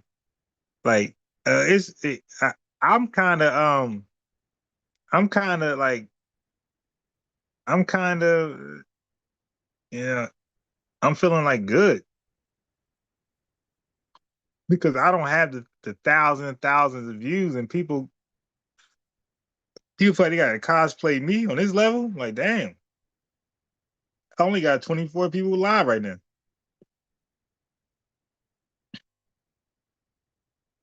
And people feel like they gotta undermine me. Like that lets you know, like yeah, FBAs don't value me, but that lets you know everybody else, like hell no, you him. Would you be saying we can't let that get out? We can't let that go viral because your arguments are him. You dig? So we gonna snuff you out right now before you get the thousands of views. Let's let's end what you got going on right now. FBAs don't know how to value you, but shit, we tethers, we know what you bring. That remind me in the Bible when Jesus came to amongst his people and they couldn't respect him.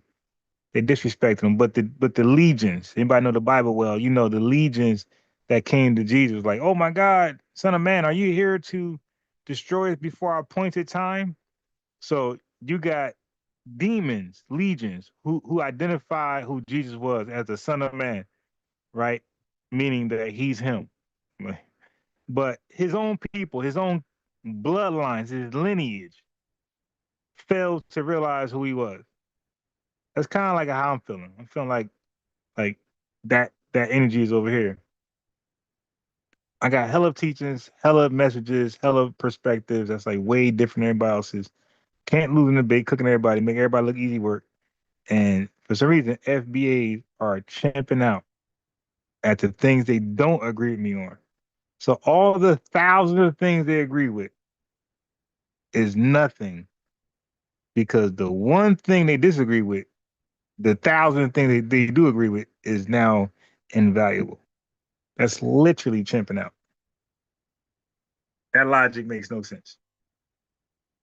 Okay, so now let me get back to the video with the Pan-African.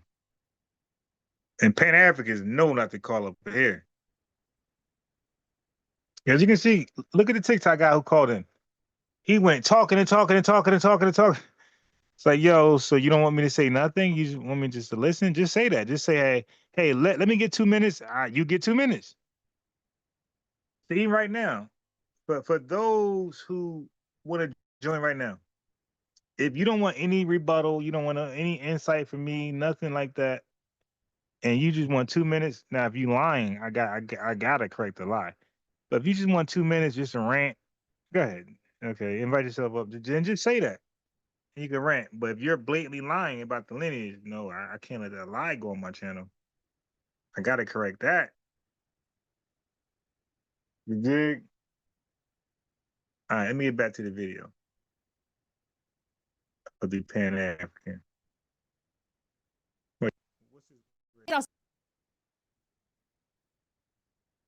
Wait, vet talking. Look at this phone. This phone has never done this before. This phone would just normally play. I got a brand new phone. It does this. Impersonations of ADOS. Like, who are you doing in Lowell's career be without Black Americans? Where would Godfrey's career be without Black Americans? No, there would be no career. He would be in Nigeria working wherever he's working, or maybe he would have made it to London and do something to work in some field, but he wouldn't be acting. There's no jobs for them. And Godfrey, like, what does he do? Impersonations? Like That's right. I think. But truth. Son of God, man. You dig? Buck horse. 369. Nothing but the truth. That's a good name. Ty Carter. You dig? Oh damn. Trying to read it. Yeah, it won't let me. Yeah, I mean, Maxwell Jenkins, songwriter Sonny, World Chatters, Baker Boy, First Class Citizen, Abdul, whatever your name is, Abdur Muhammad. I'm gonna need you, Abdur Rahman Majid. I'm gonna need you to pull up, my guy. Click that link. Click that link. Leet 7822. We make videos for free. He says. If anybody want to need a video, holla at that brother. Carlos Magnus in the building. Super chat from Nothing But the Truth. As I said, I give credit where credit is due, but he's not smart enough to know who's Black and who's not. Yeah, he said he's FBA. Yeah, so that is my only criticism with the Saint. Is that he got it, Donnie. I see you. The Saint has potential. Truth to pill. Who else out there? Madman, see you. Lewis, he makes good points. Right. Chad Smith in the building. Yeah, so I got the link now. Yeah, so I like, listen, let's not get it twisted. I like Marquette. I think he's educated. I think he's bright. I think all that. I think he's articulate, right? I think he has a comprehension. He has IQ. But that don't make you a great debater. Okay? Now, I think he got some skills in debating, but I don't believe he's there just yet. Cause a lot of his, I'm gonna play him today. A lot of his debates, or if I don't play him today, I'll play him tomorrow. But a lot of his debates go left and it gets to personal attacks. Unlike mine, you can see I got nothing but clips of debating. Like really, rarely do they go left. I just kick the guy off. But a lot of Marquette debates go left and it goes to like just calling each other names and ad hominem attacks. But that's my problem. Like, dude, like he got to finish out the debate or kick the guy off. I feel like insulting somebody over and over while they're there instead of insulting them, you could finish the debate. I feel like that's crashing out, and that's not debate skills. Okay, now if the guy hang up, if he chimps out, yeah, you can cook him while he going because he got off. But Marquette be getting on him, crashing out on them, ad hominem attacks on them while they're still there. I'm like, bro, but why not just finish the debate?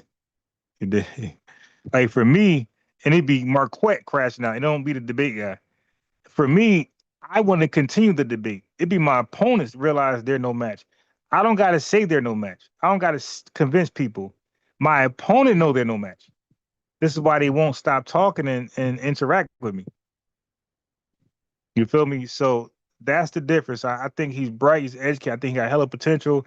I think he needs to learn how to debate more. He needs to finish out the debate, stop wilding out, crashing out, calling folks names, and finish the debate, and then crash out when it's over. But that's my only criticism with him. And he goes off topic a lot also. Him and his opponent be down rabbit holes like a mug. They be off topic, talking about all type of stuff. So I do think he got potential. I think he'll get there, but I don't think he'll get there if you don't watch other people like myself.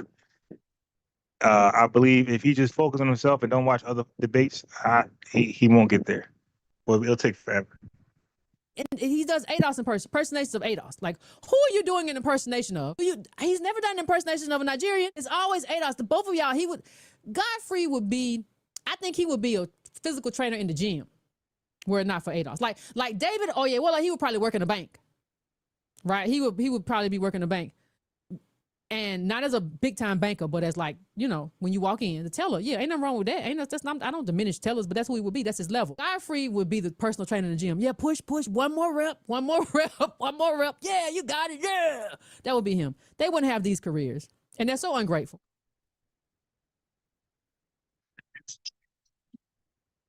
All right, so that's good information, Yvette. Let's get to Tariq. Look at his phone wilding out again. My phone is ridiculous.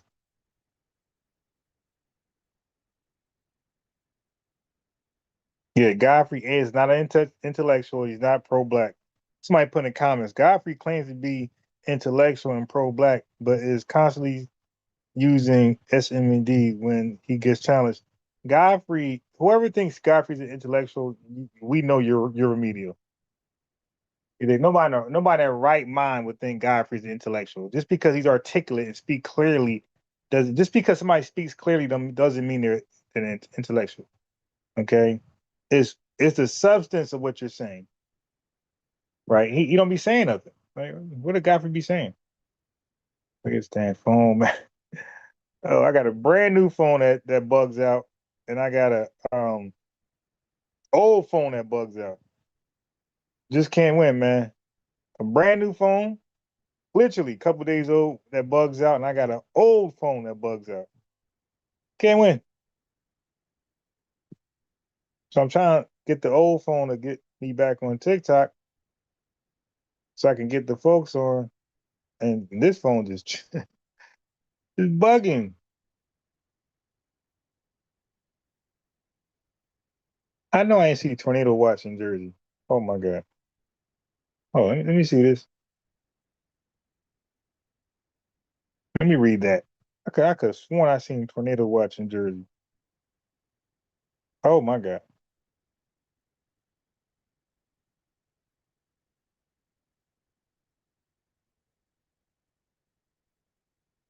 And it's a tornado watch for 2 hours.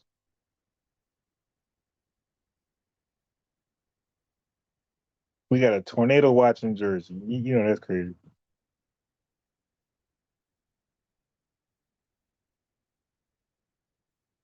And they got camera. They got like people sending pictures of formations looking like tornado funnels. Anyway, hi, man, you're back. Great. Mm-hmm. Okay, I get them. Exactly like an African tribe. Right. You're proving my point. The point is, Yo, I didn't press that, yo. I didn't press that.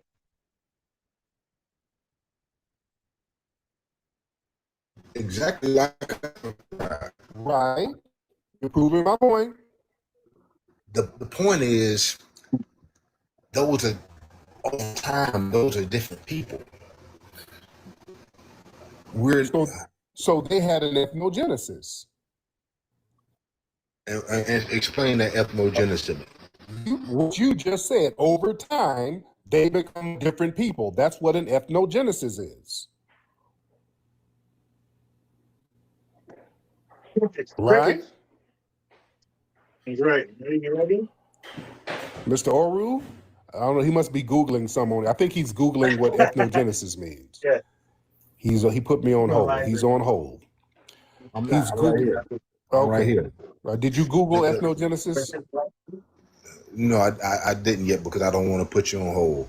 Right. I know there's a possibility that I had a book early, Ramses III, and the link between South America and Egypt with the Olmec heads. No, we're just going all over the place. So let's bring it back. With Olmec heads and all of that. Let's reel it back. Let's reel it back. Let's reel it back. You just acknowledged that Fijians, people in Fiji, look black, but they what? There's specks of DNA throughout North America, but to say that there's a whole ethnic tribe of Africans and no slave trade, that's BS. That's distortion. I didn't say a tribe of Africans and no slave trade. I didn't say that. What are you talking about? You said it's not. You said slavery was a minimum of black folks that came that way. They brought, out of all the millions of people that they brought to North America, this is very well done. It's less than 6%. This ain't me. They documented everybody who came over, who was brought over. The number they had the slaves. Over time, it was 3 million total in the 1700s or something like that. Not North America, not here. It wasn't no 3 million total. But over with the cotton gin, I talked. Listen. Okay. Listen what I'm saying. Listen to me. You think they brought 3 million people over here from Africa on a boat in a span of 200 years? Yes. Okay, let's look at 200 years. Family, these are people that's remedial. It takes 9 to 10 months one way to get here on a boat from Africa in the 1700s. How many people you think was in that damn boat? Common sense. The Middle Passage, 300. Let's say it was 300. It wasn't them many people, but let's say it was a boat full of 300 people. 200. Yeah. Let's go with a high number. Let's say a boat with 300 people on the bottom came, and it took 9 months. That's basically a year. One way to take 300 people from Africa to the America. How many trips would that take to get up to 3 million? 3,000. That's a damn lot. That's a lot. They didn't make that many damn trips, sir. That's logistically impossible. Nah, that was going on. It was a whole system. You're talking about 2 decades. 3,000 trips? You talking that takes 9 months each? So you're saying Malcolm X and all of that is No, Malcolm X ain't say that. Don't put it on Malcolm X, my guy. You said it. Now, we're just talking mathematics, sir. It's you can pull it up. We're just talking mathematics. Okay, you can Google search this yourself. They got documents of every slave ship. And the thing is, you can Google for your search, family. Doesn't work with historians. We know the number is 384,000 or 385,000, 380,000, 400,000, the most you're going to get. That's it. Out of 15,400,000, if that, came to America. I mean, this is not even worth like going back and forth. To happen it would take thousands of years for that to happen in those numbers. To bring 3 million people over here in a boat that takes 9 to 10 months one way. Our mind just waking up within the past 50, 60 years. But people been educated way back then in the 1700s. This stuff is well documented as far as cargo. They had a list of all the cargo, all up and down, not just North America, but Central and South America. I'm sure you came across the book We the Black Jews or something like that by the Nation of Islam. You're all over the place now, brother. Where's documented? You're just throwing stuff on the wall right now, brother, because you know though that math wasn't mathing. You figured out that math wasn't mathing. Nah, 200 times 3,000. What you talking? You talking about a whole system, a whole lifestyle. You talking about just like me and you talking, getting. Hey, family, damn man.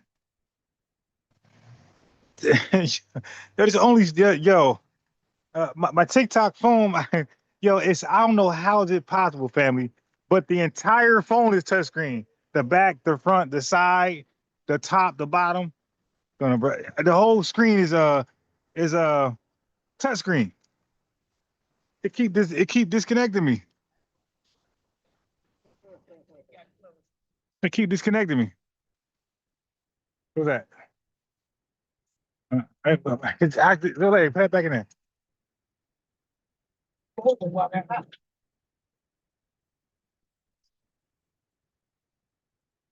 Nothing, going to work tomorrow, whatever. That was the reality. People are getting up, going to work as a slave trader, as a merchant. That was their job. That was their livelihood. Yeah, what's the guy talking about? Now that's so I criticize the Saint. Here go. Now I would criticize Tariq the same way. It's like with the same talking point. It's like Tariq, my guy. You didn't have to get rid of the guy. Okay. I would have asked the guy more questions. Right. Me, the way I debate, the way I dialogue, there was more meat on that bone. I wouldn't have got rid of him that fast. Cause Tariq got rid of him quickly, but he'll keep somebody there that's worse. Like he'll keep revenue there work more. Like, yo, you know revenue way worse than him, right? And like that's my criticism, is that right there. Is that Tariq don't know who to end quickly and who to keep there. Like he'll have Rohan. Like before Rohan was like went crazy, he'll have Rohan there for like 3 hours. It's like or some East African. Like, dude, we don't want to hear from East African. Like put down. But yeah, we don't want to hear from an East African. East Africans are the worst to like listen to. But he'll keep them there for light years. But this guy right here, there was more meat in that bone. There was more meat in that bone that he could have cooked with.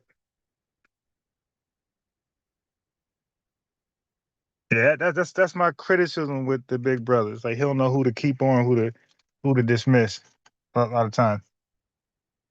Uh, your name is Shanti? Don't worry about my name. Uh-oh. What was it? Because I support the girl doesn't mean that I can't call myself Ashanti. I'm just introduce yourself. You call somebody space. That's all I'm saying. But what was your question? You're saying you don't want to hear it from East African. Those are the worst groups of people. No. No, context. On the subject of cosplaying, right? It's not that they're the worst people. I'm saying we don't really say East Africans and North African cosplayers. When we say cosplaying, we normally refer to Nigerians or South Africans, West Africans, and Central. We don't refer to East and North Africans. So I'm saying the worst. Right. Okay, right. That's what I'm saying. I'm saying the worst to argue, not worst people as an individual. I'm saying. What were you trying to say? Because that was really weird that you would say that about East African. Right. Because I'm giving the context. You're not receiving it. On the topic of cosplaying, okay, in delineation, we're not delineating specifically from an East African. And when we say we're delineating, an East African is not in our mind, okay? Neither is a North African. It's it's the people who look like us or can look like us. We're delineating because they look too much like us and they're misrepresenting us. So wait. So listen to the last part. So a lot of times East Africans will call in and argue in the place of a West African. And we like, yo, what are you doing? Like, yeah, this got nothing to do with you. Like you're not the target right now. But you're involving yourself. Make that comment. Yes, and the worst to argue for it, they're the worst to argue their talking points. But but since you involved yourself, what country are you from? I'm Eritrean. Okay, Eritrea. All right. So watch this. Case in point, you don't claim to be black, right? I do. I'm a part of the black race. Okay, what is a black race? People of African descent. Right. Okay. So when Dr. King said I'm black and I'm beautiful, what was he referring to a race or ethnicity of ethnic people? Me hearing that, it's referring to the race. Okay, so got it. So now there's something called dates, right? Dr. King said that in 1967. And the James Brown song I'm Black and I'm Proud came in 1968. The race black didn't come until 1977. So it's impossible for Dr. King to be talking about a race because the black race didn't come into existence until 1977 through our federal government, through the OMB Directive number 15. So it was impossible to say a black race because the black race did not exist during Dr. King's time. I think you're mixing a lot right now. Okay, so wait. Yeah, but you got to speak. Right. Yeah. I know, but it's facts though. Did the black race? No, that's not how it works here. Okay. All right. Well, I mean, you got the light bulb head, not me. Yeah. You dig? And that's what I mean by y'all are the worst. You just proved it. Y'all are the worst to say you're black. Y'all are the worst cosplayers. That's what I mean. Like Nigerians to a degree look like us. South Africans to a degree look like us. Central Africans to a degree look like us. So when I say y'all are the worst, I'm saying y'all are the worst to cosplay as us as black because you look nothing like us. You got the light bulb head, and you don't even know nothing. He was talking about the black race. Really? Well, the black race didn't exist when Dr. King said he was black. And thank you for the content, because I'm gonna definitely re-upload that and you dig, get some YouTube coins off you. Thank you for that. I needed that. Anybody else? Anybody else? You got about 15 minutes before I get to my destination. Cause I gotta end the call in about 15 minutes. But I'll be back. Y'all know how to do it. I'm back 5 a.m. every morning, weekdays, only weekdays, 5 a.m. But give me some reprieve. I'm gonna say in between 5 a.m. and 5:30 a.m. 5 a.m. and 5:30 a.m. I'm live every week, weekdays, not weekends, weekdays. So y'all can catch me there. TikTok really be more lit. I don't know why, but y'all be more lit towards the time I gotta get off. So TikTokers, if y'all can get on a little at least 6 a.m. I gotta stop hopping on 6:20, 6:30. I gotta get off before 7. So my hours on weekdays, like tomorrow, would be 5 a.m., 5:15 a.m. You know, some reprieve. In between 5 a.m., 5:30 a.m. to 6:55 a.m. Okay, then I'm back live 3:30, which I'm gonna fall back on because at least on TikTok. So TikTok, I'm not gonna go 3:30 like this time on TikTok anymore because y'all are more lit in the morning. You guys are really like not lit for me in this time. So this is the last weekday I'll be on TikTok in the afternoon because like they be DEAD afternoon. You dig? So I'll just stay YouTube, you know what I mean, for a little while and go over some Tariq videos. Yeah, man. But you see what happens when you butt your head in our business, you end up getting the business. I'm explaining to the woman like, yo, no, y'all the worst as trying to cosplay us. And then she said it. We don't look like y'all. Exactly. That's what I'm saying. Y'all are the worst to cosplay us. I ain't saying y'all the worst people. Y'all the worst at cosplaying us. Because you look so differently. Like nobody confused you as FBA, by the way. Nobody teaches premises. No tether. Nobody confuses and East African as FBA. They look at you and they know immediately you're not us.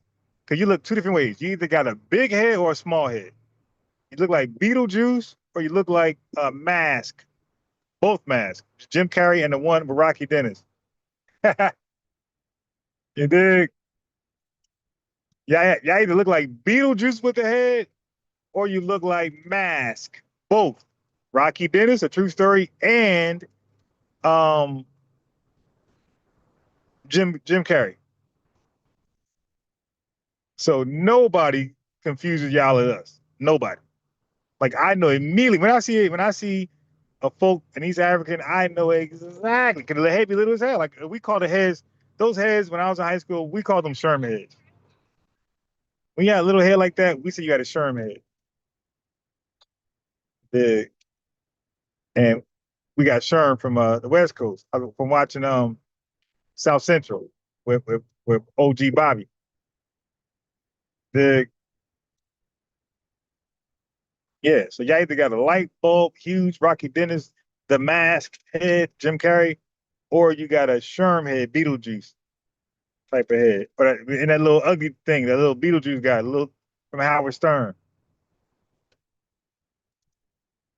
That little thing from Howard Stern looked just like all of y'all with little heads. So we don't think that look like us. Yeah, that's like a slap in the face. But it's a compliment to say some Nigerians and some South Africans and Central look like it. That's a compliment to them.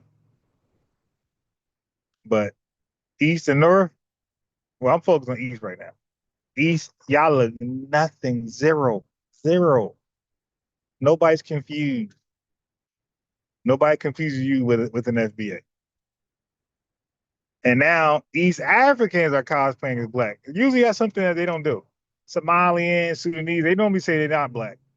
Eritreans, Ethiopians, they used to have some type of dignity and pride. Well, where they'll say they're not black. When you got East Africans chipping out saying they black, you know, like these folks are desperate. They are desperate.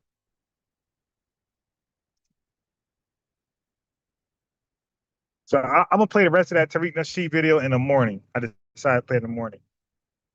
But yeah, man. Anybody wanna hop on? You got about 10 minutes before I get to my destination, or it's a Rizzy.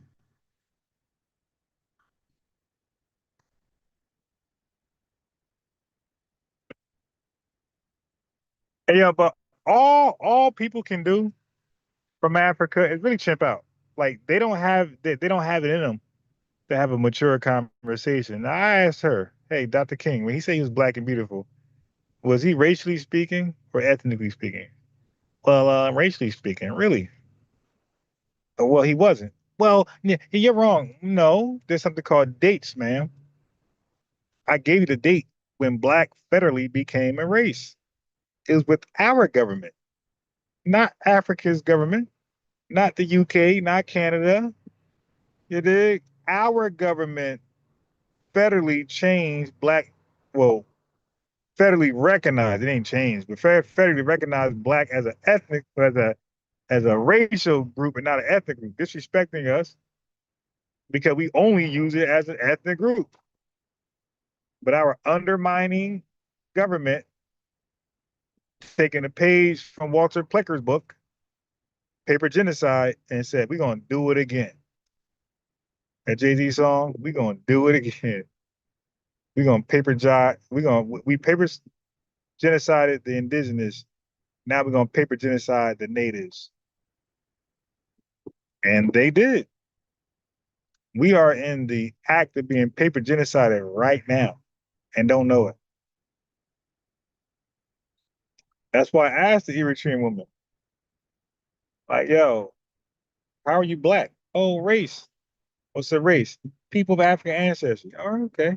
So when Dr. King said he was black and beautiful, was he racially speaking? Yes. Interesting. Because race ain't become a thing until like 9 to 10 years after his assassination.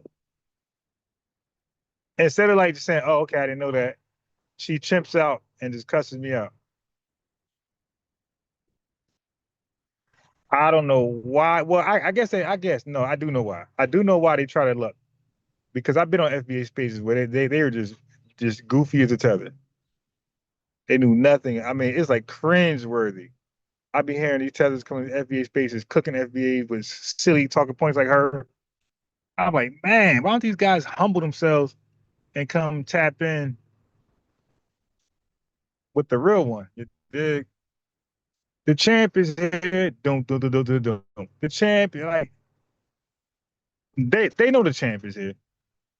And a lot of them be coming in listening to my talking points and still get it wrong. They go back to that platform. I be hearing them talk, mix it all.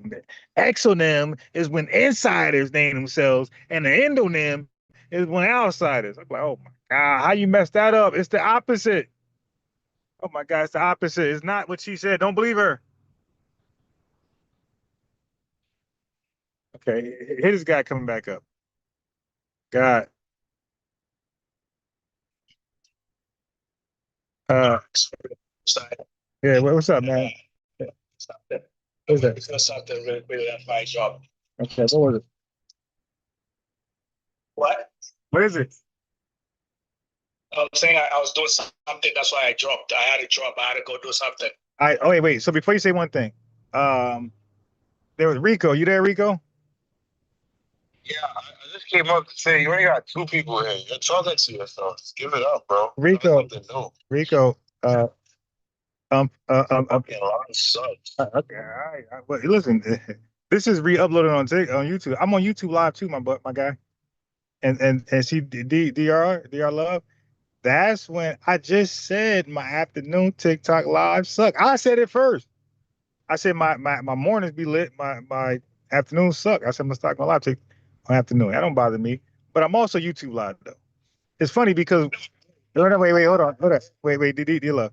When I re-upload my TikTok discussion, like talking to you right now, I re-upload these on YouTube. They get thousands of views. Like so, yeah, like that's how that works. Like people do both. They go on TikTok, they go on YouTube, and why not? I'm simultaneously live. Your YouTube audience hears you as well. But anyway, go ahead, bro. Yeah, that's the worst way to promote your account. You should have done better than that. But anyways, yeah. So what I was saying was To promote what account? It's the worst way to promote what account? It's the worst way to promote your YouTube account. But I'm gonna listen to a failed tether on how to promote stuff. But anyways. Wait, no. I don't care what you're gonna say what I'm saying. You're gonna speak to what I'm saying, you're gonna get off. That's how that works. See, when the FBA presence, yeah, because we're dominant. Now, do you still, after I cooked you, do you still think you're black? You didn't cook nothing, man. Okay. So do you? So the question is, hey, look, don't chimp out. Don't become a chimpanzee. Okay, I'm asking you. Do you still think you're black? Do you still think you're black? It's not about. Yeah, I've made. Okay, wait, hold on. So what is it about? It's not how you think. It's what? How you think? You think it's how you like. If you think that I'm black, then you think that. So yeah. Then if you ask me, then I'm gonna tell you yes, I'm black. Wait, hold on. Wait, stop. Are you also African? Of course, I'm black African. Wait, hold on. No, wait. So how do you become black and African? Like, when did black and African become a thing? Like, last thing I checked, there's a continent called Africa, and there's people of the continent called African. I'd never known the continent to be called Black Africa, and I never known the people to be called Black African until Donald Trump's inauguration. I believe African. Okay, how about this? When you say Black African, which word is the noun? So you think? No, wait, no. I asked you a question. Black. You said you're Black African. You said that. So I ask you, which word is the noun? You think? Hey, bro. No. I didn't say that. I said you said you're Black African. They don't say they're white Asians. They don't say they're yellow Asians. They just say they're Asians. Okay. So now I cooked you there. Now you said you're black. You said you're Black African. Okay. Which word is the noun? Is it the Black or the African? So African comes first. No, wait. Okay. I asked you a question about nouns, people, places, and things. I said, wait, hey, dude, you said you're Black African. All right. Okay. So now there's an adjective and there's a noun in that. Which one is the adjective? Which one is the noun? Which word is the noun? Which word is the adjective? You're trying to comprehend. No. Hey, bro, I'm speaking first grade grammar. Which word is the noun? Well, okay, so I'll tell you. The noun is African and the adjective is Black. So now, are you Black or African? Well, hold on. You can't be an adjective, my guy.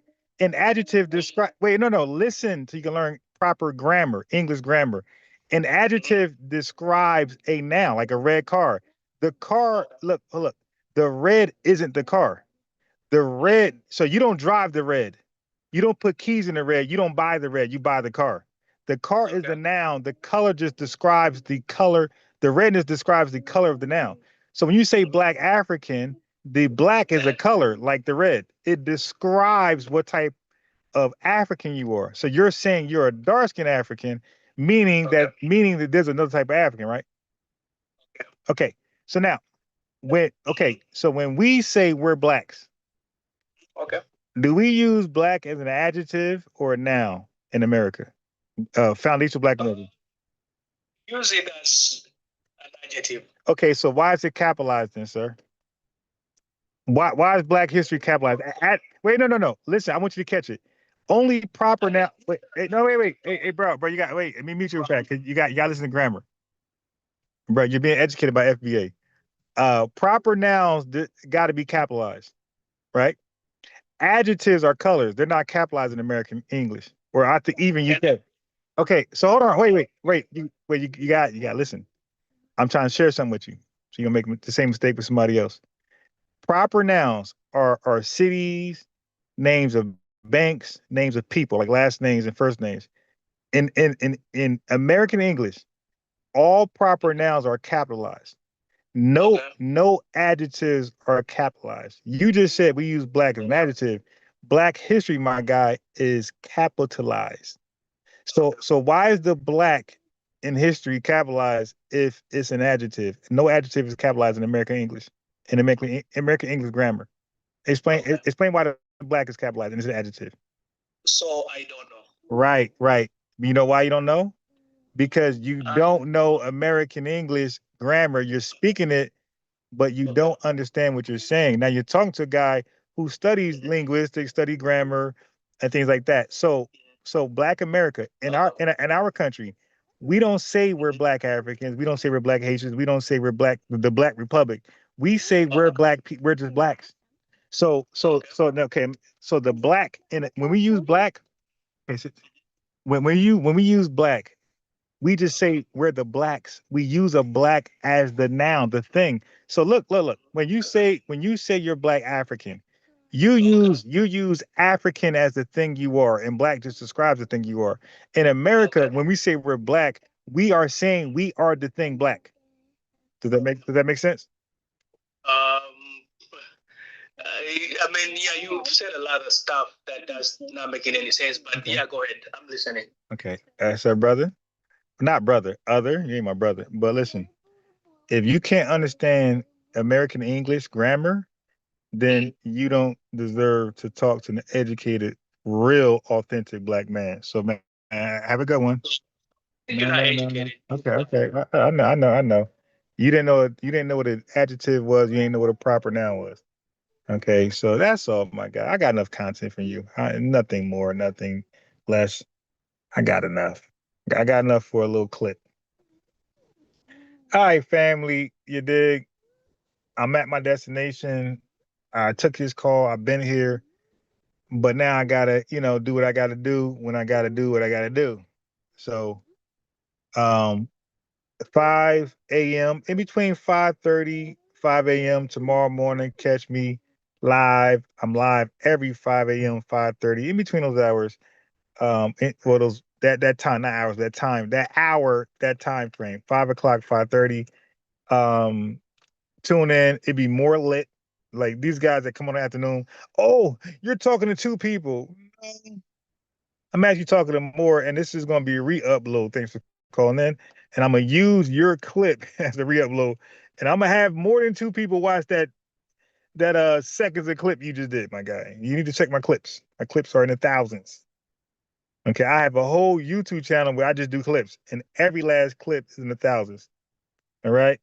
Yeah, I'm not on YouTube to be unsuccessful or TikTok. I make the most of my time. Okay, one thing I don't do is waste time.